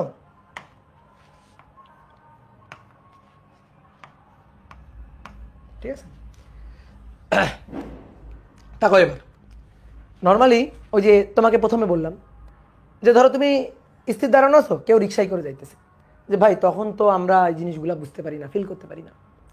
আমরা এই যাবৎকাল আজকে তো দেখতেছি ধরেন যে বেগের আলোর বেগ সবাই একই পরিমাপ করবে, তখন তো আলোর বেগের আপেক্ষিকতার ব্যাপারটা যেটা হবে, এই যে নতুন করে থিওরি অফ রিলেটিভিটি, টি আর টি ড্যাশ সেম না, সময় আলাদা, দুই কাঠামো থেকে দুই পর্যবেক্ষক দুইটা আলাদা সময় পরিমাপ করবে, তারপর দুই কাঠামো থেকে দুই পর্যবেক্ষক এক্স এর মান আলাদা হিসাব করবে। ঠিক আছে, এক্স এর মান আলাদা হিসাব করবে। তো এই যে ব্যাপারটা, এই ব্যাপারটা তো আমরা ক্লাসিক্যাল ফিজিক্সে খাটাই না, আমরা তো ক্লাসিক্যাল ফিজিক্সে ম্যাথগুলো নর্মালভাবেই করি, ক্লাসিক্যাল ফিজিক্সে ম্যাথগুলো নর্মালভাবে করি। ক্লাসিক্যাল ফিজিক্সে এও যা সময় পরিমাপ করে, এও তো তাই সময় পরিমাপ করে, টিকে তো টি ড্যাশ ধরি।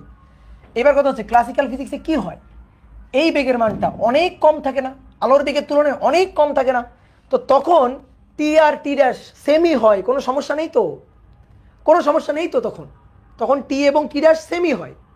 যদি ভি এর মান সি এর তুলনায় অনেক কম হয়, যেটা সনাতনী পদার্থবিদ্যায় বলা হয় আর কি, সনাতনী পদার্থবিদ্যায় বলা হয়, মূল সূত্র এটা, মূল সূত্র হচ্ছে এই, আজকে থেকে মূল সূত্র এইটা। ক্লাসিক্যাল ফিজিক্স ভুলে যাও, ওটা ভুয়া, আজকে থেকে মূল জিনিস এইটা। এখন কথা হচ্ছে কি, তাহলে ভাই আমরা ক্লাসিক্যাল ফিজিক্সে এতদিন যা করে আসছি তা কি ভুল? উত্তর হচ্ছে না, কারণ আমরা ক্লাসিক্যাল ফিজিক্সে ম্যাথ করছি 10 metre per second, 100 metre per second, 500 metre per second বেগে গতিশীল গাড়ির জন্য। আলোর বেগ 3 × 10⁸ তার তুলনায় অনেক অনেক কম। তাহলে সনাতনী পদার্থবিদ্যায় আমরা ভি অনেক অনেক কম সি এর তুলনায়, তাহলে তখন টি এবং টি ড্যাশ সেমই হবে, এবং তখন গ্যালিলিও রূপান্তরের সূত্র সঠিক হবে। গ্যালিলিও কি ভুল? ওরে কি একেবারে মনে করো জেলখানায় পাঠাবো, ভুল সূত্র দিছে তাই? উত্তর হচ্ছে না, সে সনাতনী পদার্থবিদ্যার জন্য ঠিক আছে। কারণ যদি আলোর বেগ সনাতনী পদার্থবিদ্যায় কাঠামোর বেগ সেটা সি এর তুলনায় অনেক অনেক কম হয়, আলোর বেগের তুলনায় অনেক অনেক কম হয়, সেই ক্ষেত্রে গ্যালিলিও রূপান্তর সঠিক হয়। অর্থাৎ ব্যাপারটা হচ্ছে এরকম যে ভি সি এর তুলনায় অনেক অনেক কম হলে, হলে লরেন্জ নিজেই গ্যালিলিওকে সমর্থন করে, এত হলে লরেন্জ গ্যালিলিওকে সমর্থন করবে, যেটা ক্লাসিক্যাল ফিজিক্সে হয়, কারণ ক্লাসিক্যাল ফিজিক্সে ভি এর মান সি এর তুলনায় অনেক কম। তাহলে দেখো তুমি X equal to x dash plus V T dash, এটা ছিল গ্যালিলিওর রূপান্তরের সূত্র, কিন্তু লরেন্স বলতেছে না, এটা ঠিক না, নিচে 1 - v² এর রুট দিয়ে ভাগ দিলে তখন ঠিক। এবার ভি এর মান যদি সি এর তুলনায় অনেক অনেক অনেক অনেক কম হয়, তাহলে তো ভাই ভি বাই সি, দেখো ভি এর মান সি এর তুলনায় অনেক অনেক কম, তাহলে তো ভি বাই সি এটা তো একের তুলনায় অনেক অনেক কম, বুঝলা? তাও মেনে নিতাম, একের তুলনায় অনেক অনেক কম, ভি বাই সি তাও মেনে নিতাম, কিন্তু দেখো ভি বাই সি এর বর্গ, ভাই এটা তো টেন্স টু 0, এটা তো একের তুলনায় আরো অনেক কম, এটা টেন্স টু 0, 0-র খুবই কাছাকাছি মান। তুমি দেখো বেগের মান 10 মিটার পার সেকেন্ড, ক্যালকুলেটারে বসাও, তাকে আলোর বেগ 3 × 10⁸ দিয়ে ভাগ দাও, অথবা 100 মিটার পার সেকেন্ড, তাকে 3 × 10⁸ দিয়ে ভাগ দাও, দেখো তো কি আসে। তারে বর্গ করো, বর্গ করলে আরো কমে যাবে, ছোট মানকে বর্গ করলে আরো কমে যায়, তাহলে v² / c², এই যে মানটা, এই মানটা টেন্স টু 0, এই মানটা টেন্স টু 0, এই যে এই মানটা টেন্স টু 0, তো যদি 0 হয় তখন x কি হয় দেখো তো, তখন x ইকুয়াল টু ভি এর মান সি এর তুলনায় অনেক অনেক কম হলে সনাতনী পদার্থবিদ্যায় এটাই হয়, এটা হইলে এক্স ইকুয়াল টু দেখো এক্স ড্যাশ প্লাস ভিটি ড্যাশই হয়, অর্থাৎ গ্যালিলিওর সূত্রটাই আসে। এই যে গ্যালিলিওর সূত্র, গ্যালিলিওর রূপান্তর সূত্র, রূপান্তর সূত্রটাই আসে, সূত্র আসে কার থেকে, কার থেকে আসে? লরেন্স থেকে আসে, বুঝলা? ঠিক একইভাবে উল্টাটা যদি বলতাম যে এক্স ড্যাশ সমান সমান কত, তাহলে এক্স ড্যাশ সমান সমান এক্স মাইনাস ভি টি হইতো। ঠিক আছে, এইবার আসো দেখি তো সময় কি একই হবে? টি কি টি ড্যাশের সময় হবে? হ্যাঁ সমান হবে। দেখো টি ইকুয়াল টু তো এটা, টি ইকুয়াল টু তো এটা, তাহলে t equal to T dash plus V x dash, t equal to T dash plus V x dash by C square root over 1 minus V square by C square. Okay, এইবার দেখো বোর্ডে দেখো V by C square, এই মানটা tends to zero. এবার উপরে দেখো V by C square আছে, এই যে এখানে এক্স ড্যাশ আর এটা ভি বাই সি স্কোয়ার, তাহলে তুমি t equal to T dash plus এইটুকু তো গেলই, এটা তো জিরো, তাহলে রুট 1 তো গেলই, plus V x dash by C square. ঠিক আছে, ওই যে উপরে ভি এর মান আর নিচে সি স্কোয়ার, তাহলে v by C square, v এর মান অনেক ছোট, সি এর মান তার বর্গ, আবার তো ছোট মানকে এটা দিয়ে বর্গ করা হচ্ছে, তো এই তো টেন্স টু জিরোই।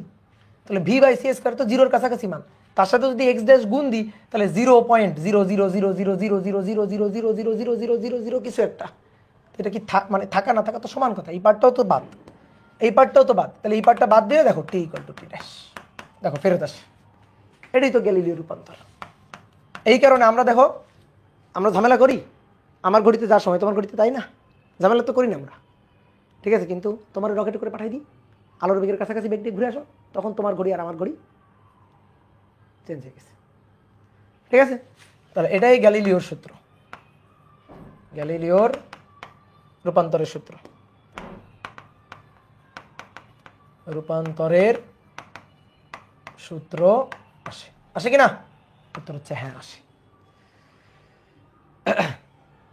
বুঝতে পারছি?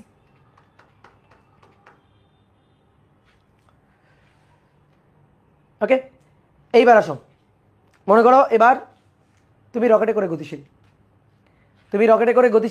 রকেটের বেগ আলোর বেগের কাছাকাছি বেগ, আমি পৃথিবীতে আছি। ঠিক আছে, আমি পৃথিবীতে একটা স্কেল হাতে ধরে নিয়ে বসে আছি, আমি স্কেলের দৈর্ঘ্যটা পরিমাপ করব, তুমি রকেটে বসে ওই স্কেলের দৈর্ঘ্যটা পরিমাপ করবা। ঠিক আছে, আমি পরিমাপ করব, তুমিও ওই স্কেলের দৈর্ঘ্যটা, এত ডিস্টার্ব করতেছে এরা।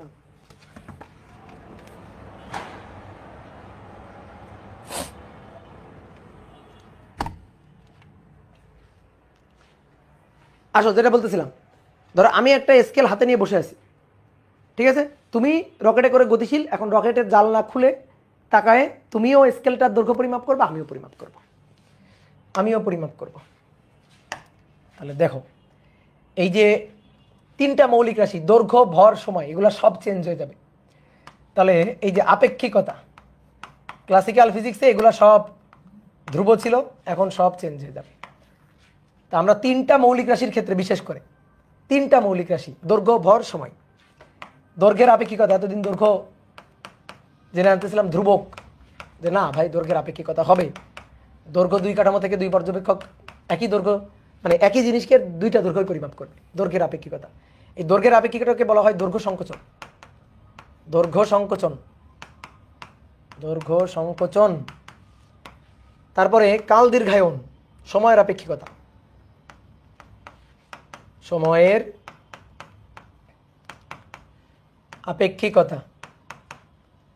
এটা হচ্ছে কাল দীর্ঘায়ন। ঠিক আছে, বয়সের কম বেশি হবে।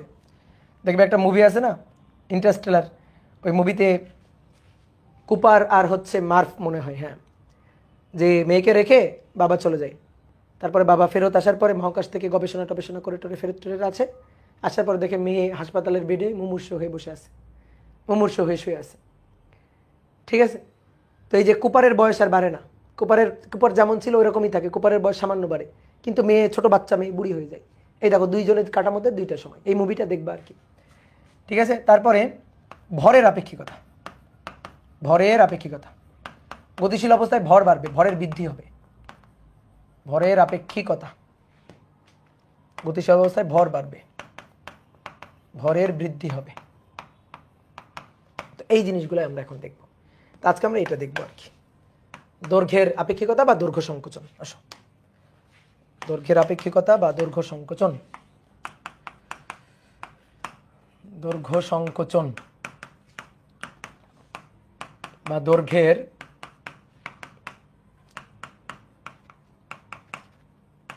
আপেক্ষিকতা। দৈর্ঘ্য সংকোচন বা দৈর্ঘ্যের আপেক্ষিকতা। তাহলে আসো, পৃথিবী এটা, এই যে পৃথিবীতে তুমি দাঁড়ানো, তুমি দাঁড়ানো পৃথিবীতে, তুমি তোমার হাতে একটা স্কেল ধরে নিয়ে বসে আছো। এই যে একটা স্কেল, একটা স্কেল তুমি হাতে ধরে নিয়ে বসে আছো। এই এবার মনে করো আমি রকেটে করে চলে যাচ্ছি, আমি রকেটে গতিশীল। এই যে রকেট, এই যে রকেটে করে গতিশীল, রকেট ভি বেগে চলতেছে, রকেটের বেগ এক্স অক্ষ বরাবর ভি বেগ।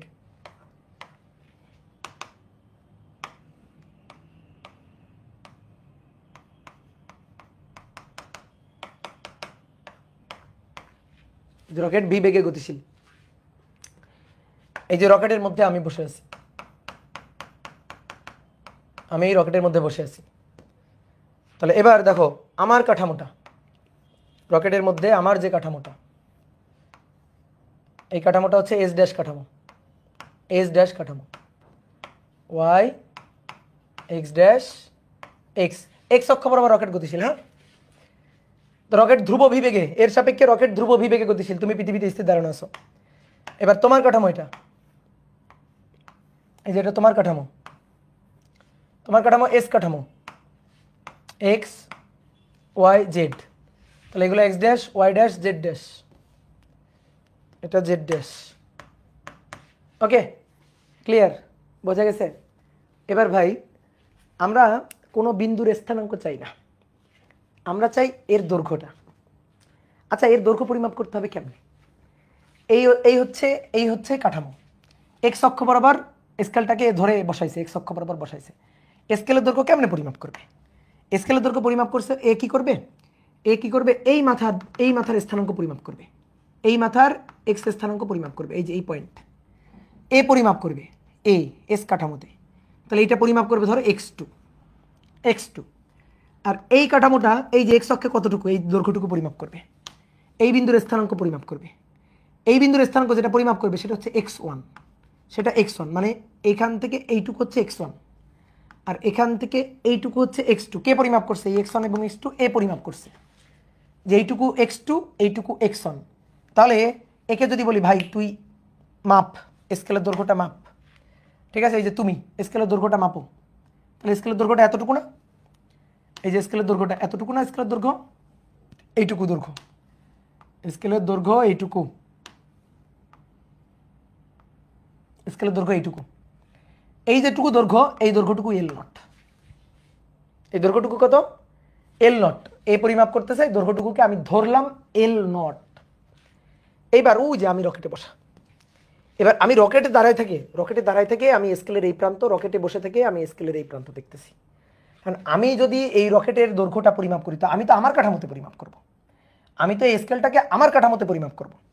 তাহলে তুমি ভালো করে খেয়াল করো, এ যে বিন্দুর স্থানাঙ্ক মাপছে, এ যে বিন্দুর স্থানাঙ্ক মাপছে x2, আমি সেই বিন্দুর স্থানাঙ্ক x2 এইটা আমি মাপবো x2 ড্যাশ। তাহলে আমার কাঠামোতে ধরো এই বিন্দুটা হবে x2 ড্যাশ আমি মাপবো, ঠিক আছে। এ যে বিন্দুটাকে মাপছে x1 যেটাকে মাপছে x1, তাহলে আমি সেই বিন্দুটাকে পরিমাপ করব, সেই বিন্দুটাকে ওখান থেকে বসে পরিমাপ করব। ধরো এটা হচ্ছে x1 ড্যাশ, x2 ড্যাশ, কারণ এটা তো s ড্যাশ কাঠামো, তাহলে x2 ড্যাশ x1 ড্যাশ। দেখো আরো খুবই সহজভাবে বলি, খুবই সিম্পলভাবে বলি, এই হচ্ছে একজন পর্যবেক্ষক, এই রকেটে করে গতিশীল, এই যে বাসে করে গতিশীল। এখন এ যা পরিমাপ করবে, এস ড্যাশ কাঠামো থেকে এ যা পরিমাপ করবে, এস তো ওই যে কোনো একটা বিন্দু, কোনো একটা কিছু একটা এ পরিমাপ করবে এক্স, এ পরিমাপ করবে এক্স ড্যাশ। তাহলে মনে করো ধরো দুইটা বিন্দু, একটা বিন্দু আর একটা বিন্দু, দুইটা বিন্দু পরিমাপ করবে। এ পরিমাপ করবে এই বিন্দু x1, এ পরিমাপ করবে x2, এ পরিমাপ করবে x1 ড্যাশ, এ পরিমাপ করবে x2 ড্যাশ। ঘটনা হচ্ছে এইটা। তাহলে এই দৈর্ঘ্যটাকে এ পরিমাপ করবে x2 মাইনাস x1, এই দৈর্ঘ্যটাকে এ পরিমাপ করবে x2 dash minus x1 dash. কি কথা বুঝলা? তাহলে এই কাঠামো থেকে আমি ওই স্কেলটাকে দেখতেছি, এই স্কেলের দৈর্ঘ্যটা পরিমাপ করার চেষ্টা করতেছি। তাহলে শুরুর বিন্দু যেটা তুমি x1 মাপছো সেটাকে আমি x1 ড্যাশ মাপবো। শেষের বিন্দু যেটাকে তুমি x2 মাপছো সেটাকে ভাই আমি x2 ড্যাশ মাপবো। তাহলে আমার কাছে দৈর্ঘ্য মনে হবে, আমার কাছে যে দৈর্ঘ্য পরিমাপ করা দৈর্ঘ্য সেটা আমার কাছে যেটা মনে হবে সেটাকে আমরা বললাম এল, সেটাকে আমি বললাম এল। আমার কাছে এল দৈর্ঘ্য মনে হবে আর কি। কি কথা বুঝছো? আমার কাছে যে দৈর্ঘ্যটা আমি যে দৈর্ঘ্যটা পরিমাপ করবো সেটা আমার কাছে এল মনে হবে। কি ক্লিয়ার? দাদা রিপিট প্লিজ, রিপিট তো করলাম। ধরো এই হচ্ছে একটা কাঠামো, এটা এস, আর এ রকেটে করে গতিশীল, তাহলে এর কাঠামো এস ড্যাশ। ওই যে কোনো একটা বিন্দু ছিল না, কোনো একটা বিন্দু, ধরো ওই যে গাছের মাথায় একটা বিন্দু, এটা বিন্দু, তো এর এ মাপে কি এক্স ড্যাশ মাপে না? এর কাঠামো থেকে ওই বিন্দুর দূরত্বটাকে এক্স ড্যাশ মাপে, আর এ ওই বিন্দুর দূরত্বটাকে এক্স মাপে। তো এরকম মনে করো আরও একটা বিন্দু, এই আর একটা বিন্দু, তাহলে এ যেটা পরিমাপ করবে সেটা এক্স ড্যাশ, তো এটা তো আবার এক্স ড্যাশ, তাহলে এটার x1 আর এটাকে x2 ড্যাশ বলি। এ যদি পরিমাপ করে ওই বিন্দুটা, যদি পরিমাপ করে ওই বিন্দুটা, তাহলে এ কি পরিমাপ করবে? এ পরিমাপ করবে x2, আর এই বিন্দুটার পরিমাপ ছিল x1। তাহলে এর কাছে যদি জিজ্ঞেস করি ভাই তুই দৈর্ঘ্য বলতো, ও বলবে x2 মাইনাস x1। আর একে যদি জিজ্ঞেস করি ভাই তুই দৈর্ঘ্য বলতো, ও বলবে x2 dash minus x1 dash, x2 dash minus x1 dash. বোঝা গেছে?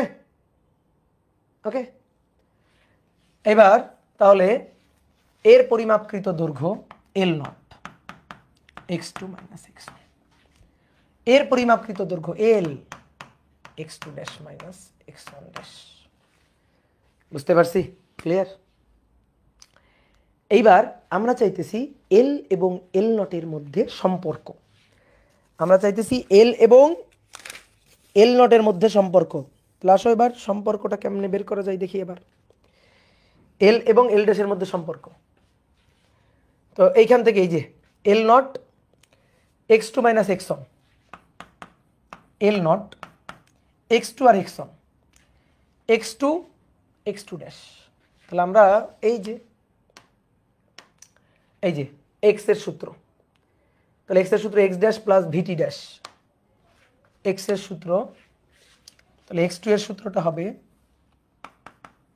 এল নট, x2 এর সূত্রটা হবে x2 ড্যাশ প্লাস ভিটি ড্যাশ নিচে √1 minus V square by C square minus x1 dash plus VT dash divided by √1 minus V square by C square নিচে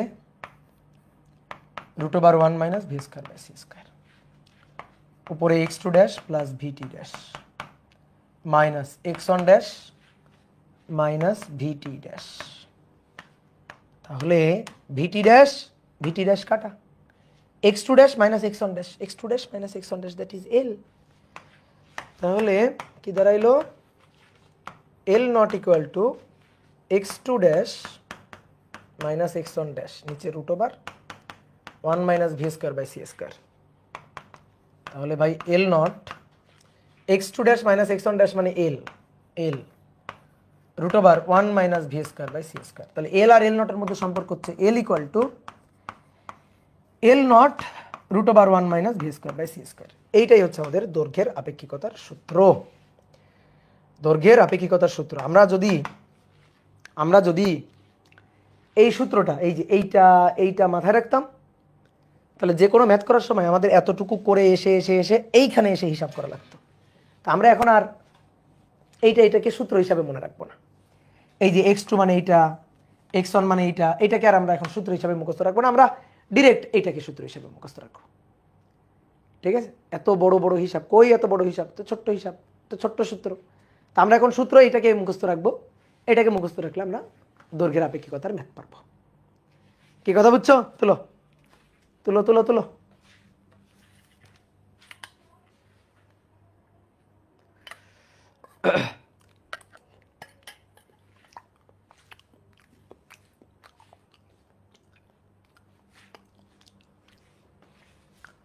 ভাইয়া F সমান সমান 0 হলে বস্তু গতিশীল হচ্ছে, এটা আসলে রহস্যটা কি, নাকি মডার্ন ফিজিক্সে এটা হওয়া সম্ভব?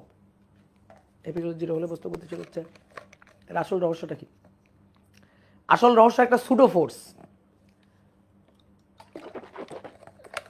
আসল রহস্য হচ্ছে সুডো ফোর্স, বুঝছো? গত ক্লাসের কোশ্চেন করছো তো, ওই যে আমরা দেখতেছিলাম বাহ্যিক বল প্রযুক্ত হচ্ছে না, তারপরে বস্তু গতিশীল হয়ে যাচ্ছে, অর্থাৎ ত্বরণ হচ্ছে আর কি, মানে বস্তু গতিশীল হচ্ছে অর্থাৎ ত্বরণ আছে যে কাঠামোতে। তো এইটা আসলে ওই বস্তুর উপর যে বলটা প্রযুক্ত হয়েছে ওটা একটা সুডো ফোর্স। যেমন সুডো ফোর্সের আর একটা উদাহরণ আমরা পড়ছিলাম, সেটা হচ্ছে নিউটনিয়ান মেকানিক্সে কেন্দ্রমুখী বল, তাই না? ওখানে একটা সুডো ফোর্স আমরা পড়ছিলাম না? তো ওইটাই হচ্ছে ব্যাপারটা। তাহলে দৈর্ঘ্যের আপেক্ষিকতা গেল, এবার সময়ের আপেক্ষিকতা, ভরের আপেক্ষিকতা। তো আজকে এই পর্যন্ত। এগুলো নিয়ে আরও কথাবার্তা আছে, হ্যাঁ, ম্যাথ করার সময় আরও এই জিনিসগুলো ভালো করে বুঝতে হবে। সবসময় যে এই যে এ যেটা পরিমাপ করবে সবসময় যে এটাই এল নট আর এটাই এল, ব্যাপারটা এরকম না। এই স্কেলটারে যদি এখানে দিয়ে দিতাম না, এই স্কেলটারে যদি এখানে দিয়ে দিতাম, তাহলে এ যদি পরিমাপ করতো তাহলে এটা এল নট হইতো। আর এখানে থেকে তুমি ওই স্কেলটাকে দেখতা, ওই রকেটের মধ্যে স্কেল, তখন ওইটা হইতো এল। ঠিক আছে, তখন ওইটা হইতো এল। তখন কি হইতো? তখন এ নিজের ভাবতে স্থির। দেখো স্বাভাবিক, এ যদি নিজের স্থির ভাবে, ওর কাছে মনে হবে পৃথিবী উল্টা দিকে ভি বেগে দৌড়াচ্ছে, ভি বেগে দৌড়াচ্ছে, ভি বেগে দৌড়াচ্ছে, একই কথা। হিসাব নিকাশ সব একই রকম হইতো, হিসাব নিকাশ সব একই রকম হইতো। তখন এর দৈর্ঘ্যটা হইতো এল নট, এর দৈর্ঘ্যটা হইতো এল। এ নিজেকে ধরো স্থির চিন্তা করলে এর সাপেক্ষে পৃথিবী ভি বেগ নিয়ে দৌড়াইতো। ঠিক আছে, আমরা এখানে যে হিসাবটা করছি সেটা এর সাপেক্ষে, মানে এ বসে বসে হিসাবটা করছে। তো এই হচ্ছে কাহিনী। তো আমরা নেক্সট দিন সময়ের আপেক্ষিকতা দেখব, তারপরে আমরা ম্যাথ প্রবলেম সলভ করব। আমাদের মূলত আসলে এই সূত্রটা লাগবে, l equal to l nought √1 - b²/c²। তা আমরা দেখব যে মনে করো যে ধরো পৃথিবীতে একটা মাঠ, একটা আয়তাকার মাঠ, তার উপর দিয়ে একটা ভিন গ্রহের নভোযান উড়ে যাবে। ঠিক আছে, আলোর বেগের কাছাকাছি বেগ নিয়ে উড়ে যাবে। তো তখন আলোর বেগের কাছাকাছি বেগ নিয়ে উড়ে যাওয়ার সময় ওই মাঠের ক্ষেত্রফল, মাঠের দৈর্ঘ্য, প্রস্থ কেমন কি পরিমাপ করবে, তো এইগুলো আমরা নেক্সট দিন দেখব।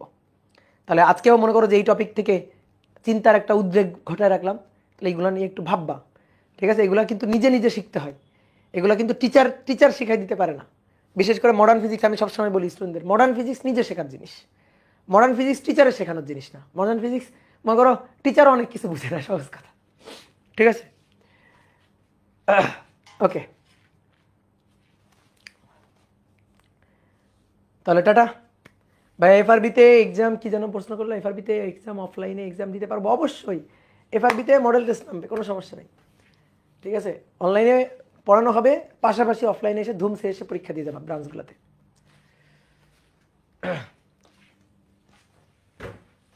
মহাশূন্যে নিজের সাপেক্ষে বেগ হিসাব করা যায় না? মহাশূন্যে, হ্যাঁ যাবে না কেন? মহাশূন্যে ধরো রকেটের মধ্যে গতিশীল, ও হিসাব করবে, করতেই পারবে। পর্যবেক্ষক যে কোনো কিছু হইতে পারে, পর্যবেক্ষক হওয়ার কোনো শর্ত নাই। তো নেক্সট দিন দেখা হচ্ছে, টাটা, বাই বাই।